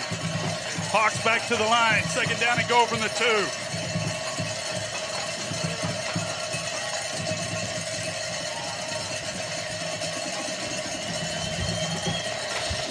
Madden in motion, but Coach Rodney Webb's going to call a timeout. Didn't like what he saw there. Well, the play clock was down below 5, so it could not afford to take a delay of game there, but those timeouts could be really important as this game progresses. Good job by Prosper Neal to notice that his receiver not lined up correctly. And they're calling a timeout. So the Hawks, if they can score right here, all the momentum has shifted back. They have only stopped the Jackrabbits the one time before half, and then the fumble recovery. The one time here in the third period, we talked to Coach Webb and his formula, give me 4 stops. He's gotten 3. And so far, that formula has a chance to get him back in the game. Offense has got to score at least 28. We know that much for sure, so need to get one right here. I feel it's going to take more than that for either team. Second down and goal from the 2.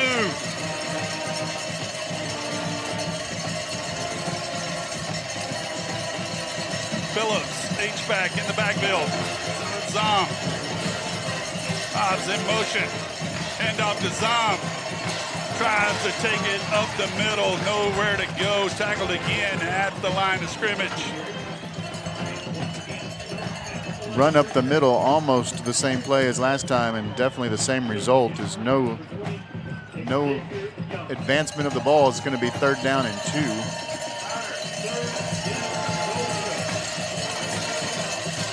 Third 2 for the Hawks.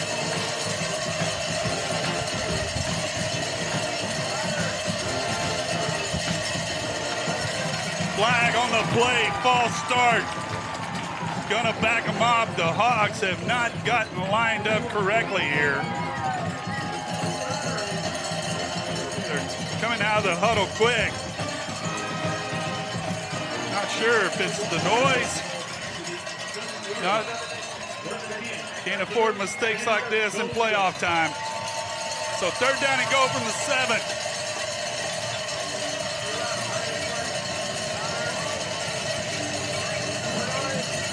Play clock down to 12. Hobbs in motion. Neal to the right, hits Smerslicker at the goal line. Touchdown!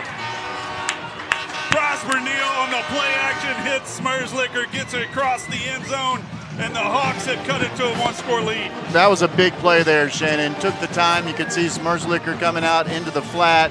Neal getting it just where it needed to be at the right time, and good job by Smerslicker getting that extra effort to get into the end zone. We got ourselves a football game. Winters on to kick the extra point. As an official timeout, not sure what they're debating here. As Winters on to kick the extra point, obviously more than capable. He's going to play in college too.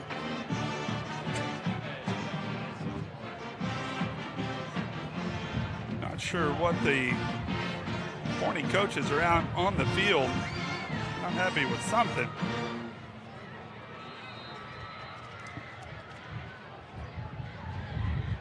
Winters for the extra point, trying to make it a 7-point game.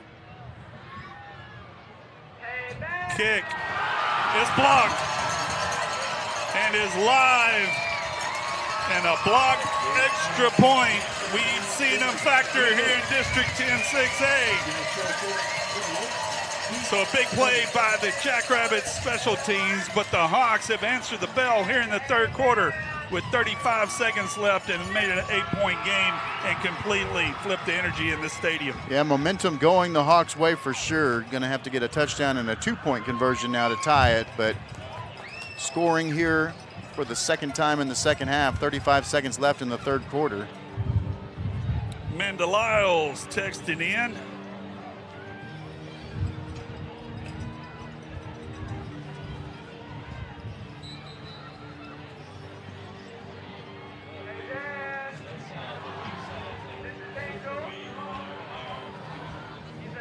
Chris Curtis also texting in along with Timbo Duncan, saying that we have the score wrong on the site. Looks like it's 20. It is. The score is 28-20.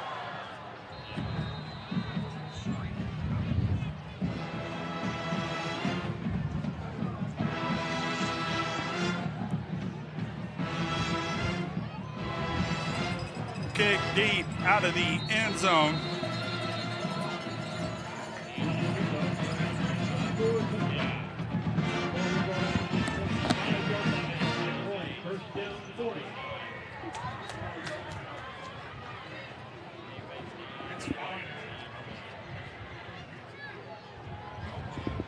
So Bronson Mueller kicking it out the end zone is going to have the touchback come to the 25 as the Jackrabbits take the field. 35 seconds left to go in the 3rd period. Appreciate the Hawk Nation helping us out with the scoreboard. Quick throw out to the left, caught on the screen, knocked out of bounds immediately. Preston Jackson, number 3 on the reception.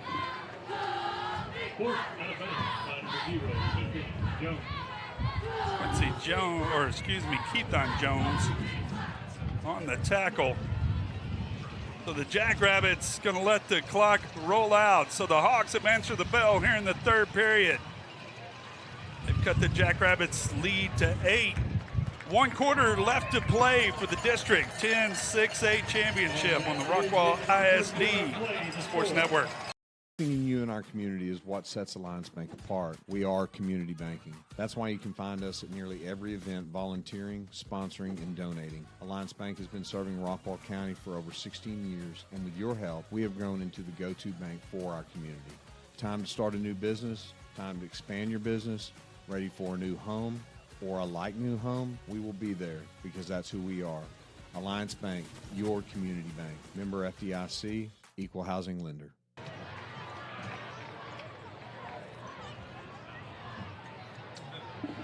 Back for the fourth quarter.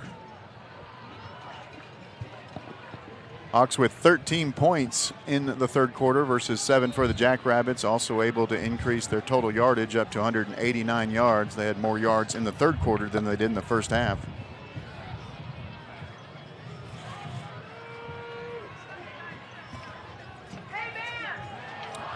Second down, 3 for the Jackrabbits. As we begin the fourth quarter of play.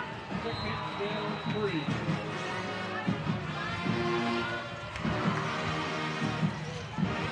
So now trips to the left, handoff to Osborne. Almost breaks. Had a lot of room out in front of him. That's going to be enough for a first down out to the 39. Quincy Jones Jr. able to make the tackle, but not before the first down for the Jackrabbits.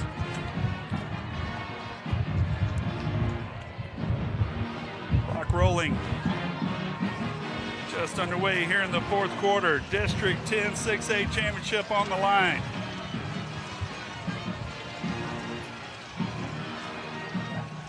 Back to pass, has a man caught out across midfield. And Mari Jahil with another reception. Jackrabbits on the move again. It's his 8th reception of the night. Now over 100 yards receiving for Jahil.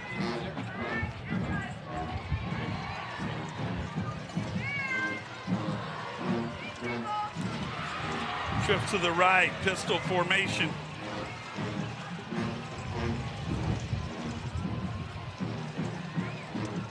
Play action. Rolling to the right, Peterson overshoots his man. So he had a guy wide open in the flats, tried to take the bigger shot. That's going to bring up second down 10.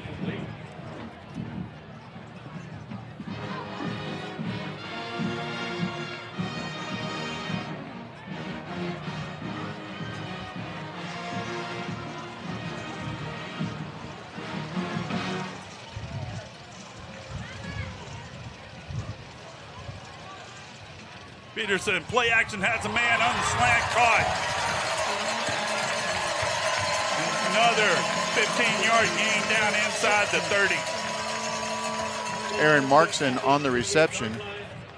First down for the Jackrabbits. Jackrabbits have had success in those mid-range passes across the middle. First down and 10 from the 28. Hawks defense need to come up with a huge play.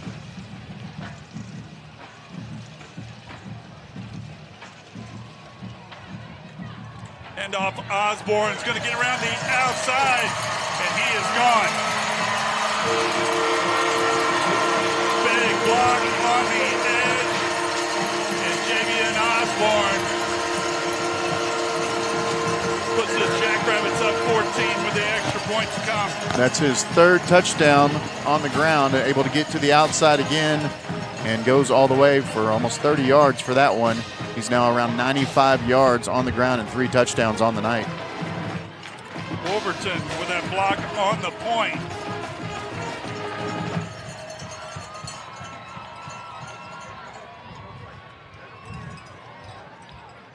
Extra point is up and good.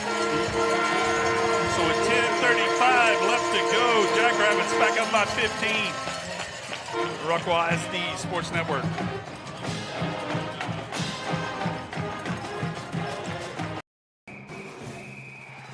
For those with an independent spirit, there's a bank as independent as you. For buying a home, for building a business, for getting snacks at the game. We've been serving North Texas since 1875. Because we're more than a bank. We're your bank for life. American National Bank of Texas.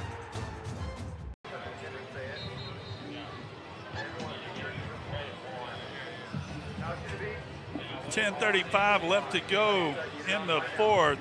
Jackrabbits entering the Hawks. 2 touchdowns in the third. Extra point looming large as well. Jessica Courtney saying, "Let's go Hawks." Kids are in bed. So now she is locked into the game. That kickoff's going to go out of the back of the end zone. It's going to take over on the 25. So if Forney wins, or North Forney, either Forney or North Forney, it's going to be the district champs. Heath will get the #1 seed if Rockwall can beat North Forney tomorrow night, and we'll have the #2 seed if North Forney beats Rockwall. It's going to turn into Yellow Jacket fans if this one, the Hawks are unable to bring this one back. Still 10:35 before we have to go there, though. Play action, looking for the screen. Never got going as the Jackrabbits all over that one. Bring it up 2nd down 10. Hawks just not as crisp tonight. Had a lot of energy so far in the third quarter, but need to keep it going here. So they've definitely got to get a score pretty much every time they touch the ball. Neal, play action, looking to the right, now rolls right under siege. He is going to be sacked back at the 10-yard line. It was a jailbreak for the Jackrabbit. Going to be a timeout on the field for an injury as well. Player down on the field. We'll take a quick break, come back. Hawks. At Rockwall Sports Center, your logo is our business. We specialize in custom branded apparel, shirts, hats, jackets, polos, and even team uniforms. Whether you need custom gear for your corporate outings, staff retreats, company parties, or just new staff wear, we've got you covered. We can use your design or help you design a new one. We offer high-quality customer service and always put our customers and their satisfaction first. Contact us today and let us show you how Rockwall Sports Center can have you looking your best.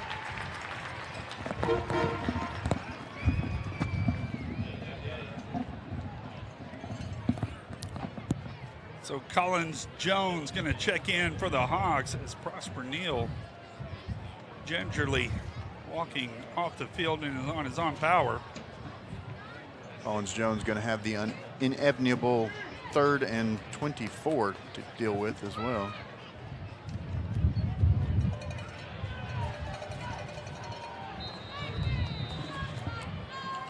Hawks definitely with their backs to the wall now. Jackrabbits are going to be coming. Jones rolls to the right, tries to throw back to the left. Almost intercepted, falls incomplete. Jackrabbits were all over that one. Fortunate that was not intercepted, but nonetheless, it's going to be a 3 and out, and the Hawks are going to punt. So the Hawks gonna punt with the clock at 10 minutes. Pass goes incomplete there. So 10:05, gonna have to punt now, gonna have to come up with 2 big stops. Clock starting to be the Hawks' enemies. They had closed it to 1 score. Nice punt, that's gonna be fielded inside Hawk territory. And a return down to the 40. So Forney Jackrabbits sensing the opportunity to put the Hawks away here. 9:56 left to go. Justin, Hawks defense going to have to come up with something superhuman here. Yeah, Jackrabbit score, even a field goal would make this one almost unreachable, but the Hawks defense needs to try to get a 3 and out and get the ball back and save some clock.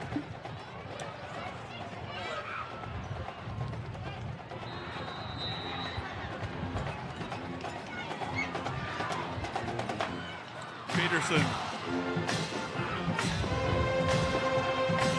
Looking, pump, go down the left side, looking for his man. Overthrows it out of bounds. Going to bring up 2nd down 10. They were trying to go for that sudden change, big play. It looked like Jackson, the receiver, had a step, but the ball thrown over his head. So the clock will stop now, and it'll be 2nd and 10 for the Jackrabbits. Keith and Jones doing a good job on the coverage. Dylan McCann over there with him. 2nd down 10. Osborne to the right of Peterson.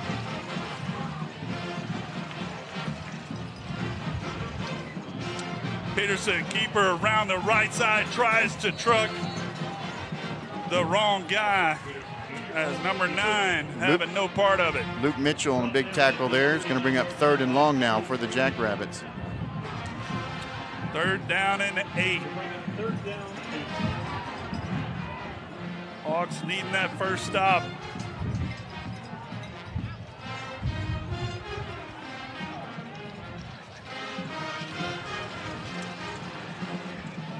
Jackrabbits running the clock down.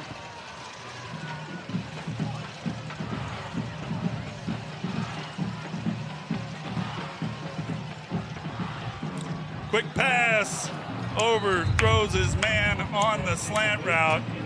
Going to bring up 4th down and 8. That appears to be bringing the punt team out.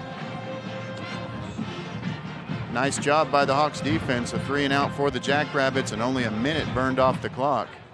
About the best you can expect in that situation. Hawks defense not even putting anybody back as of right now. They are now, Lawfrey will back up. So the Rabbits do punt. That's going to go into the end zone. So the Hawks defense does their job with clock still rolling down, another 3 or 4 seconds every time.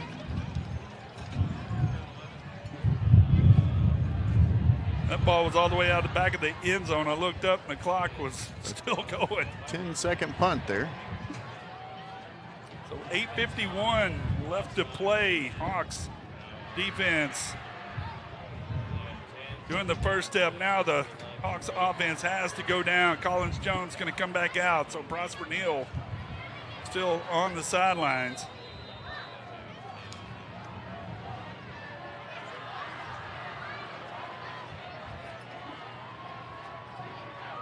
Jones rolls to the right. Nowhere to go. He is under siege. Tries to hit Schmerzlicker, but now Jackrabbit defense is pinning their ears back. This front line, front 7, the Jackrabbits have been impressive tonight, Justin. Collins Jones, 35 of 57 on the season, a 61% completion percentage, 396 yards in the air, 2 touchdowns, but 0-2 as he's in his 2nd possession, 4th play of the game for him. Handoff around the left side, has room. Zum takes it out across the 36, the hip drop, tackle. Looks like now Zum is down. It's a dangerous tackle. They've been talking about outlawing it at the next level. The tackler throws his clock running legs. It does whenever they reset. Quick throw out to the left. Jones didn't even have enough time to get that one off to Schmerzlicker.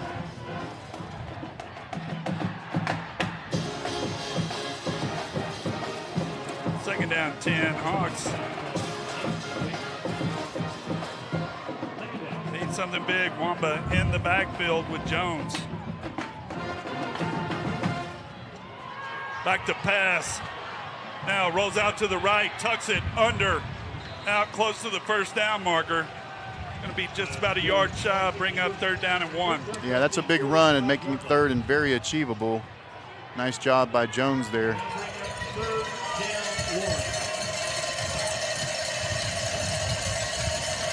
3rd down and 1. Clock rolling, 7:38. Hawks need to go get a score.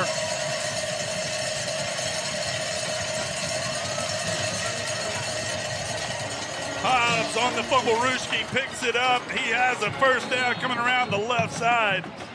As the Hawks pulling out the trick play there. Little cookie out of the cookie jar there.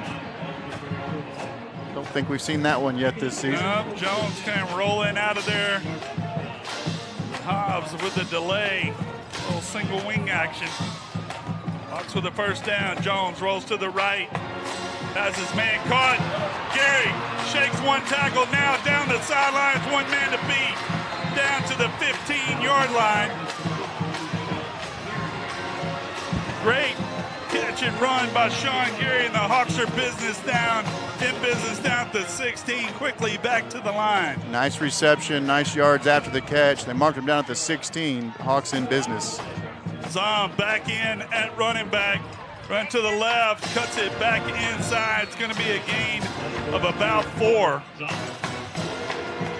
Nice run on first down. Hawks can get in the end zone here. Certainly try the 2-point conversion to get it back to 7. Coach Rodney Webb will be emptying out the secret playbook here. Play clock below 10. Hawks having trouble getting play called here. Play action. Jones tucks it under, now to the left, into the end zone. Collins, Jones, touchdown. Nice draw play drawn up for the Hawks, and Collins Jones has come off the bench and led the Hawks to the touchdown. Now, 2-point conversion critical here. The Hawks are down 9. There's 2 big rushing plays on that drive alone for Jones. So he's able to get to the outside, get to the corner, and get the touchdown. The big 2-point conversion pending here. Zom split to the left, 2 receivers each side, empty backfield, and the Forney Jackrabbits going to call timeout here. Huge play in the game. The Hawks have answered the bell. We've talked about it. First 3 drives, Jackrabbits jumped out to a 21-0 lead on the first 4 drives. 21-0 lead. The Hawks battled back, got that score right before the half. We wondered how they were going to come out and answer. Well, we really didn't wonder. We knew any Coach Rodney Webb team's going to come out fighting, but they really have come out here in the 3rd and 4th quarter and answered the bell. You hope it's just not too late. A lot of effort, a lot of heart. Still 6 minutes, 21 seconds left, but a 2-point conversion here. We got ourselves a game. If they're unable to convert, still going to be a 2-score game. So huge play coming up. Heath Hawks baseball coach Greg Harvey corrected me earlier. I can't say what he said, but I agree with you, Coach. I think I have an idea what it's about. That's Greg Harvey and the baseball team. So the Hawks come out, 2-point conversion. Hawks down 9. Empty. Backfield. Jones rolls to the right. Looking back to the left. Had his man, Schmerzlicker, for the 2-point conversion. Huge play. Nice call, too, as Schmerzlicker already with the touchdown tonight gets the 2-point conversion. And this is a 7-point ball game. Everybody rolled right. Schmerzlicker snuck out to the left, gets the score. And a huge one is now 7-point game with 6:15. And the Hawks, this has been their mantra all year. They believe they pulled out the big game against Highland Park. They pulled out the big game against North Forney. What a way to end the district season right here if the Hawks can pull this one off. Well, and yet another second half where halftime adjustments appear to favor the Hawks as they've played really well this second half. Still with a chance to tie this game up and hopefully come out here with a win in the district championship. Collins Jones coming off the bench. And about as tough a spot as you can, facing 3rd and 25. Well, remember, those first 4 non-district games to start the season, we'd see at least a series or 2 for Collins Jones Coach Webb needing to get his QB number 2 some playing time, and it's paying dividends right now as he's had a great series and a touchdown there to make this thing close. 6:15 left to go. Do the Hawks go for broke here?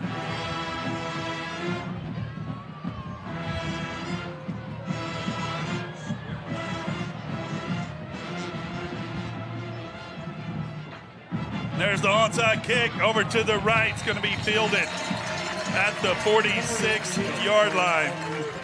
So the Hawks pulling out all the stops. No surprise there. Jackrabbits were ready for it. So now the Jackrabbits will take over at the 47. Hawks are going to need to get a quick stop here anyway. We're able to get a 3-and-out last time. That would be very, very handy right here. Appreciate Tristan Rodden helping with all the technical difficulties tonight. And the graphics. Trips to the right. Peterson. And off to Osborne. He's going to be tackled immediately for a short gain. They're going to give him about 3. Bring up second down at 7. Can the Hawks defense get another stop? Clock rolling under 6 minutes.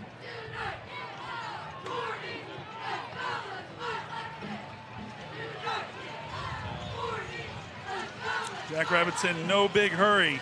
Tell you what, we've seen teams do this before, though. You slow, you get completely out of your rhythm. Second down, 7. Peterson hands off to Osborne. He is hit close to the line, gets forward for another 4 yards there. It's going to bring up third down and 3. Zeke Cannon on the tackle. Getting some help from Eddie Murphy as well. Third down and 2.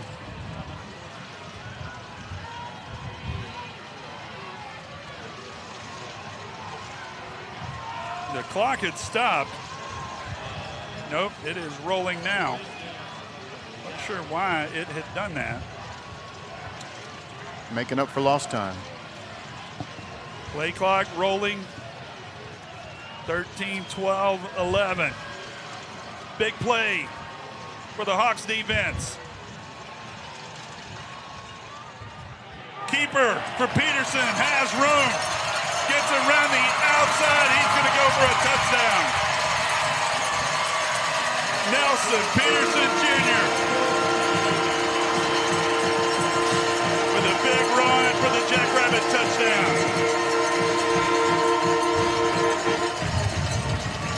The Hawks sold out on stopping Osborne. And Peterson with the keeper gets around the left side and hits the Jets. It's his second touchdown of the night on the ground. Again, able to get outside, and then just no one touched him as he made it all the way to the end zone. Kick is up and good. So with 4:51 left to go, Jackrabbits back on top by 14. If you're going to score, that's not the worst thing in the world. As far as at least they did it on 3 plays. That's an optimistic way of looking at it, Shannon. Well, now the Hawks going to have to get an onside kick either way. So now clock working against the Hawks. It is 4:51 left to go.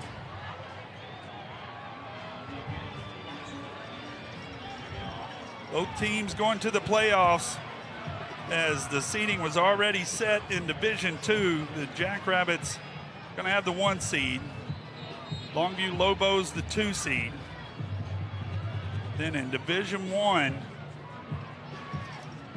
the Hawks not able to pull out a win here would need the Rockwall Yellow Jackets to beat North Forney tomorrow. Jackets, just such a, talk about the tough district. The Yellow Jackets in the same spot the Hawks were last year. So there is 6 good teams, only 4 spots. We know they'll be back next year. 4:51 left to play. Kickoff's going to be fielded by Sean Gary at the 5. Brings it out. Shakes one tackle, gets out to the 27. So the Hawks, John Gray, number 7, on the return. once again, going to have to come out, go down, get a quick score. We have seen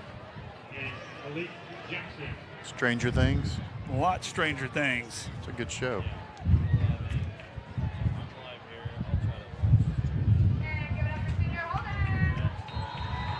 District 10-6A, Coach Rodney Webb has said, toughest district he has ever seen.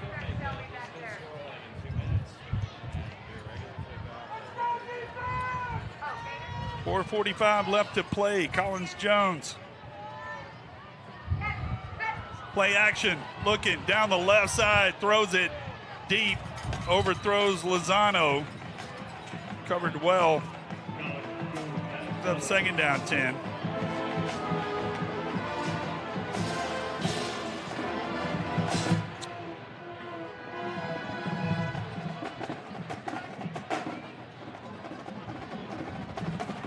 Do see Prosper Neal standing on the sidelines over there.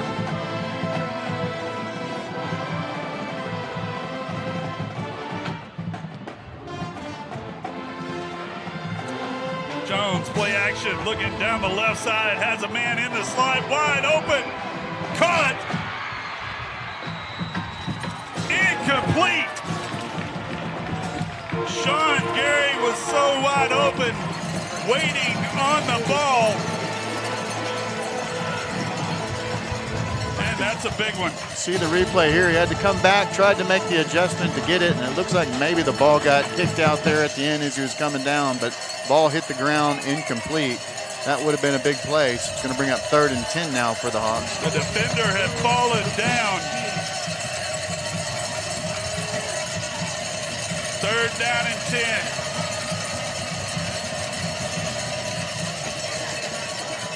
Handoff Zom. Going to have enough for the first down. Shakes a tackle, cuts it to the outside. Stiff arms another tackler, gets out to the 50-yard line. Big play on 3rd and 10, gain of 25. Ball going to be spotted at the 50-yard line now. The wind has definitely picked up. The Hawks going into it.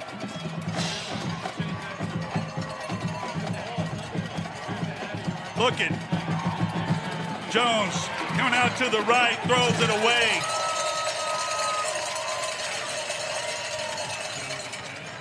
That's going to make it 2nd down and 10.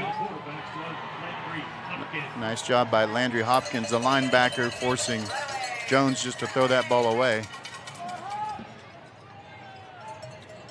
3:50 left to go. Hawks need to get in the end zone, then get the onside kick.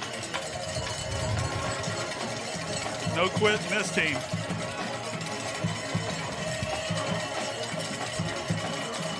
Madden in motion. Jones throws it out. Matt Lozano can't come up with it. Collins Jones was under siege. Tried to get it out to Matt Lozano. Falls incomplete, 3rd and 10. Fortunate there not to take the sack, able to get the ball out and preserve at least a 3rd and 10, but big play or two coming up here. 3:44 left to play. Hawks 3rd and 10 from midfield. Jones back to pass. Screen to the left side has Gary. Tackled immediately as the Hawks just not been able to get that screen play going tonight. We'll bring up a 4th and about a 7.5. This is the game. 4th and 7. Clock rolling under 3.5. This is the ball game for the Hawks. Trying to extend it.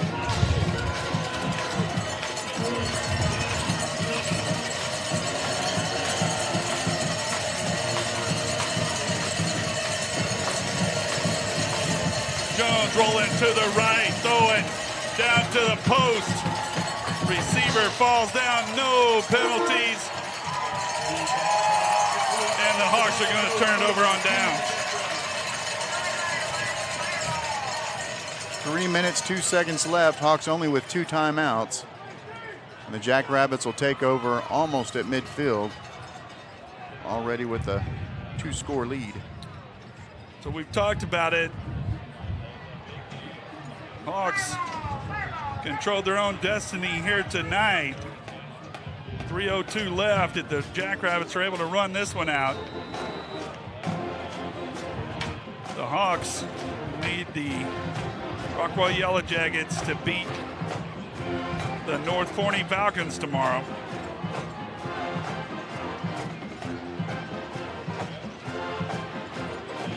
Hand off to Osborne. It's going to be tackled immediately. Now,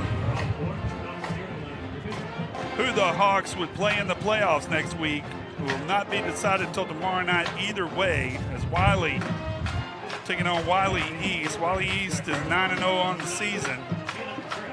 Wiley, they can win, they get in as the 2 seed. They would play, that would put them playing North Forney.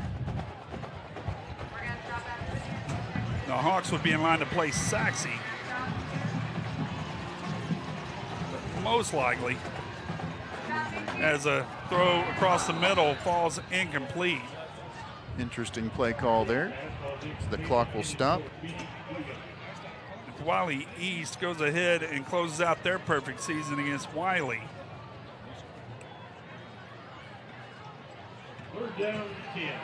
That would move Naaman Forest in. And that would make Wiley East the Hawks' opponent next week. Hawks would have to travel either way. 2:16 to play. Hawks defense has it 3rd and 10 as Jackrabbits incompletion helping the Hawks cause. As the Hawks going to call timeout, 2:09. That's going to be a 4th down, bring out the punt team. Also give the Hawks a chance to get a stop depending on how long this punt takes, with 2 minutes and 7 seconds left before the 2-minute stop. I promise you it will be at the 2-minute warning before this one's over. Well, I think the Hawks called a timeout at 2:09, but who knows? Look, the Hawks have shown the grit tonight. We talked about it. They came out. Hats off to the Forney Jackrabbits coming out in the first half and scoring 21 unanswered, but these Heath Hawks have fought. Jackrabbits with 18 first downs, 333 total yards, 205 in the air, 128 on the ground, and they have been hard to stop all night long. No quitting these Hawks. If they can need 2 scores, their backs are to the wall now.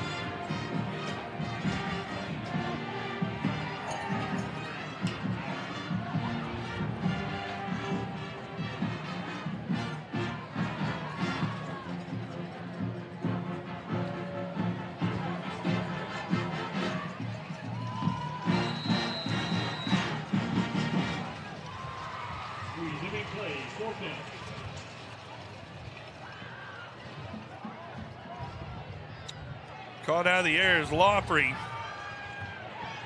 Shakes one tackle, gets it out to the 30-yard line. So 1:56 left to go. That's the 2-minute warning. Hawks need a miracle. Rockwall ISD Sports Network.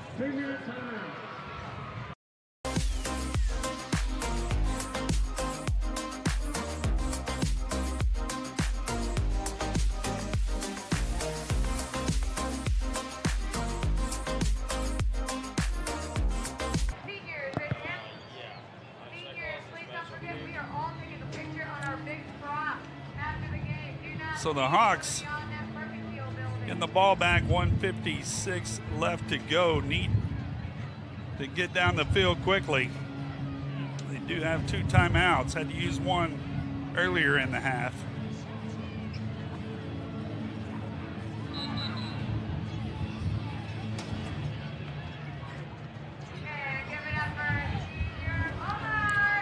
Appreciate everybody listening to us all year long.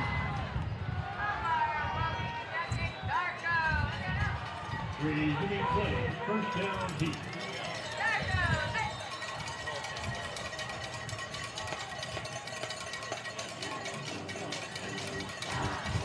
Jones, quick throw, caught. Gary runs it inside instead of getting out of bounds. Is tackled.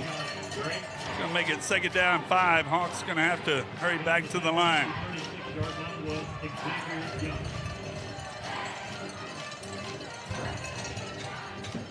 Jones rolls to the left, hits his man, caught. Madden Lozano out of bounds to the 50-yard line. Clock at 1:29. Nice job there of getting a first down, getting to midfield, and stopping the clock.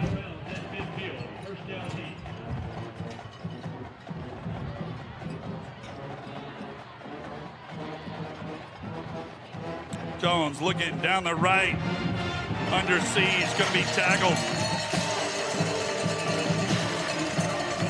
Sacked for a 2-yard loss, brings up second down and 10. Hawks trying to hold on to those timeouts. Gonna have to have the onside kick either way. Jones back to pass, looking down the left side, has a man in the slide, dropped Madden Lozano.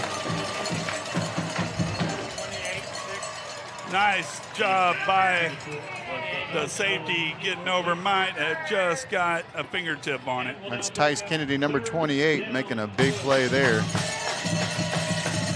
Lozano had gotten loose. Car going into a stiff wind. Jackrabbits call a timeout, 57 seconds left. The Hawks running out of opportunities. Sure would like to see them get one more, though.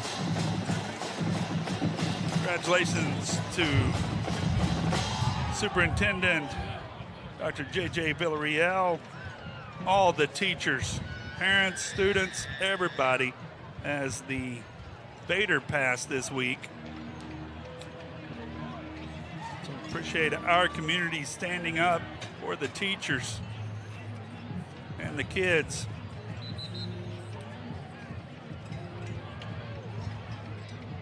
We talk about often. Trying to mention them on every broadcast.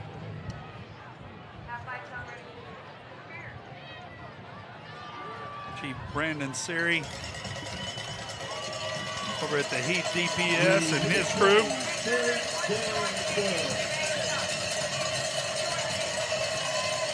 Jones, play action, looking down the right side, has a man, caught. Schmerzlicker cuts it inside, needs to get out of bounds, and does. Down to 25, nice play to Schmerzlicker. The Hawks refuse to go away.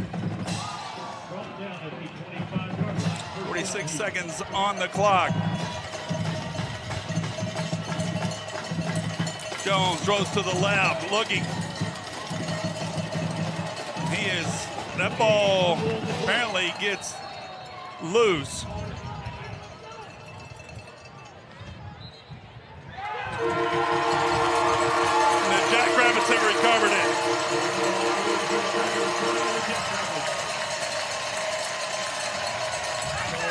So with 34 seconds, Jackrabbits are going to take over, and they are going to be your District 10-6A champions.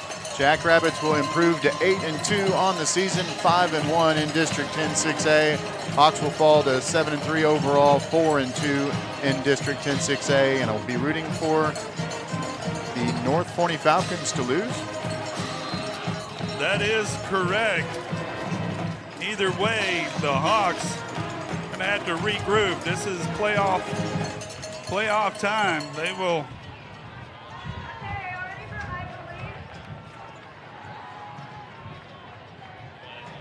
will be ready to play. Game most likely going to be next Friday. It's going to be either at Wiley or Garland, one of those stadiums. If North Forney wins tomorrow night, if Rockwall is able to beat North Forney, the game would be at Wilkerson on Friday. No doubt the Hawks going to be disappointed here as the Forney Jackrabbits are going to earn a well-deserved victory.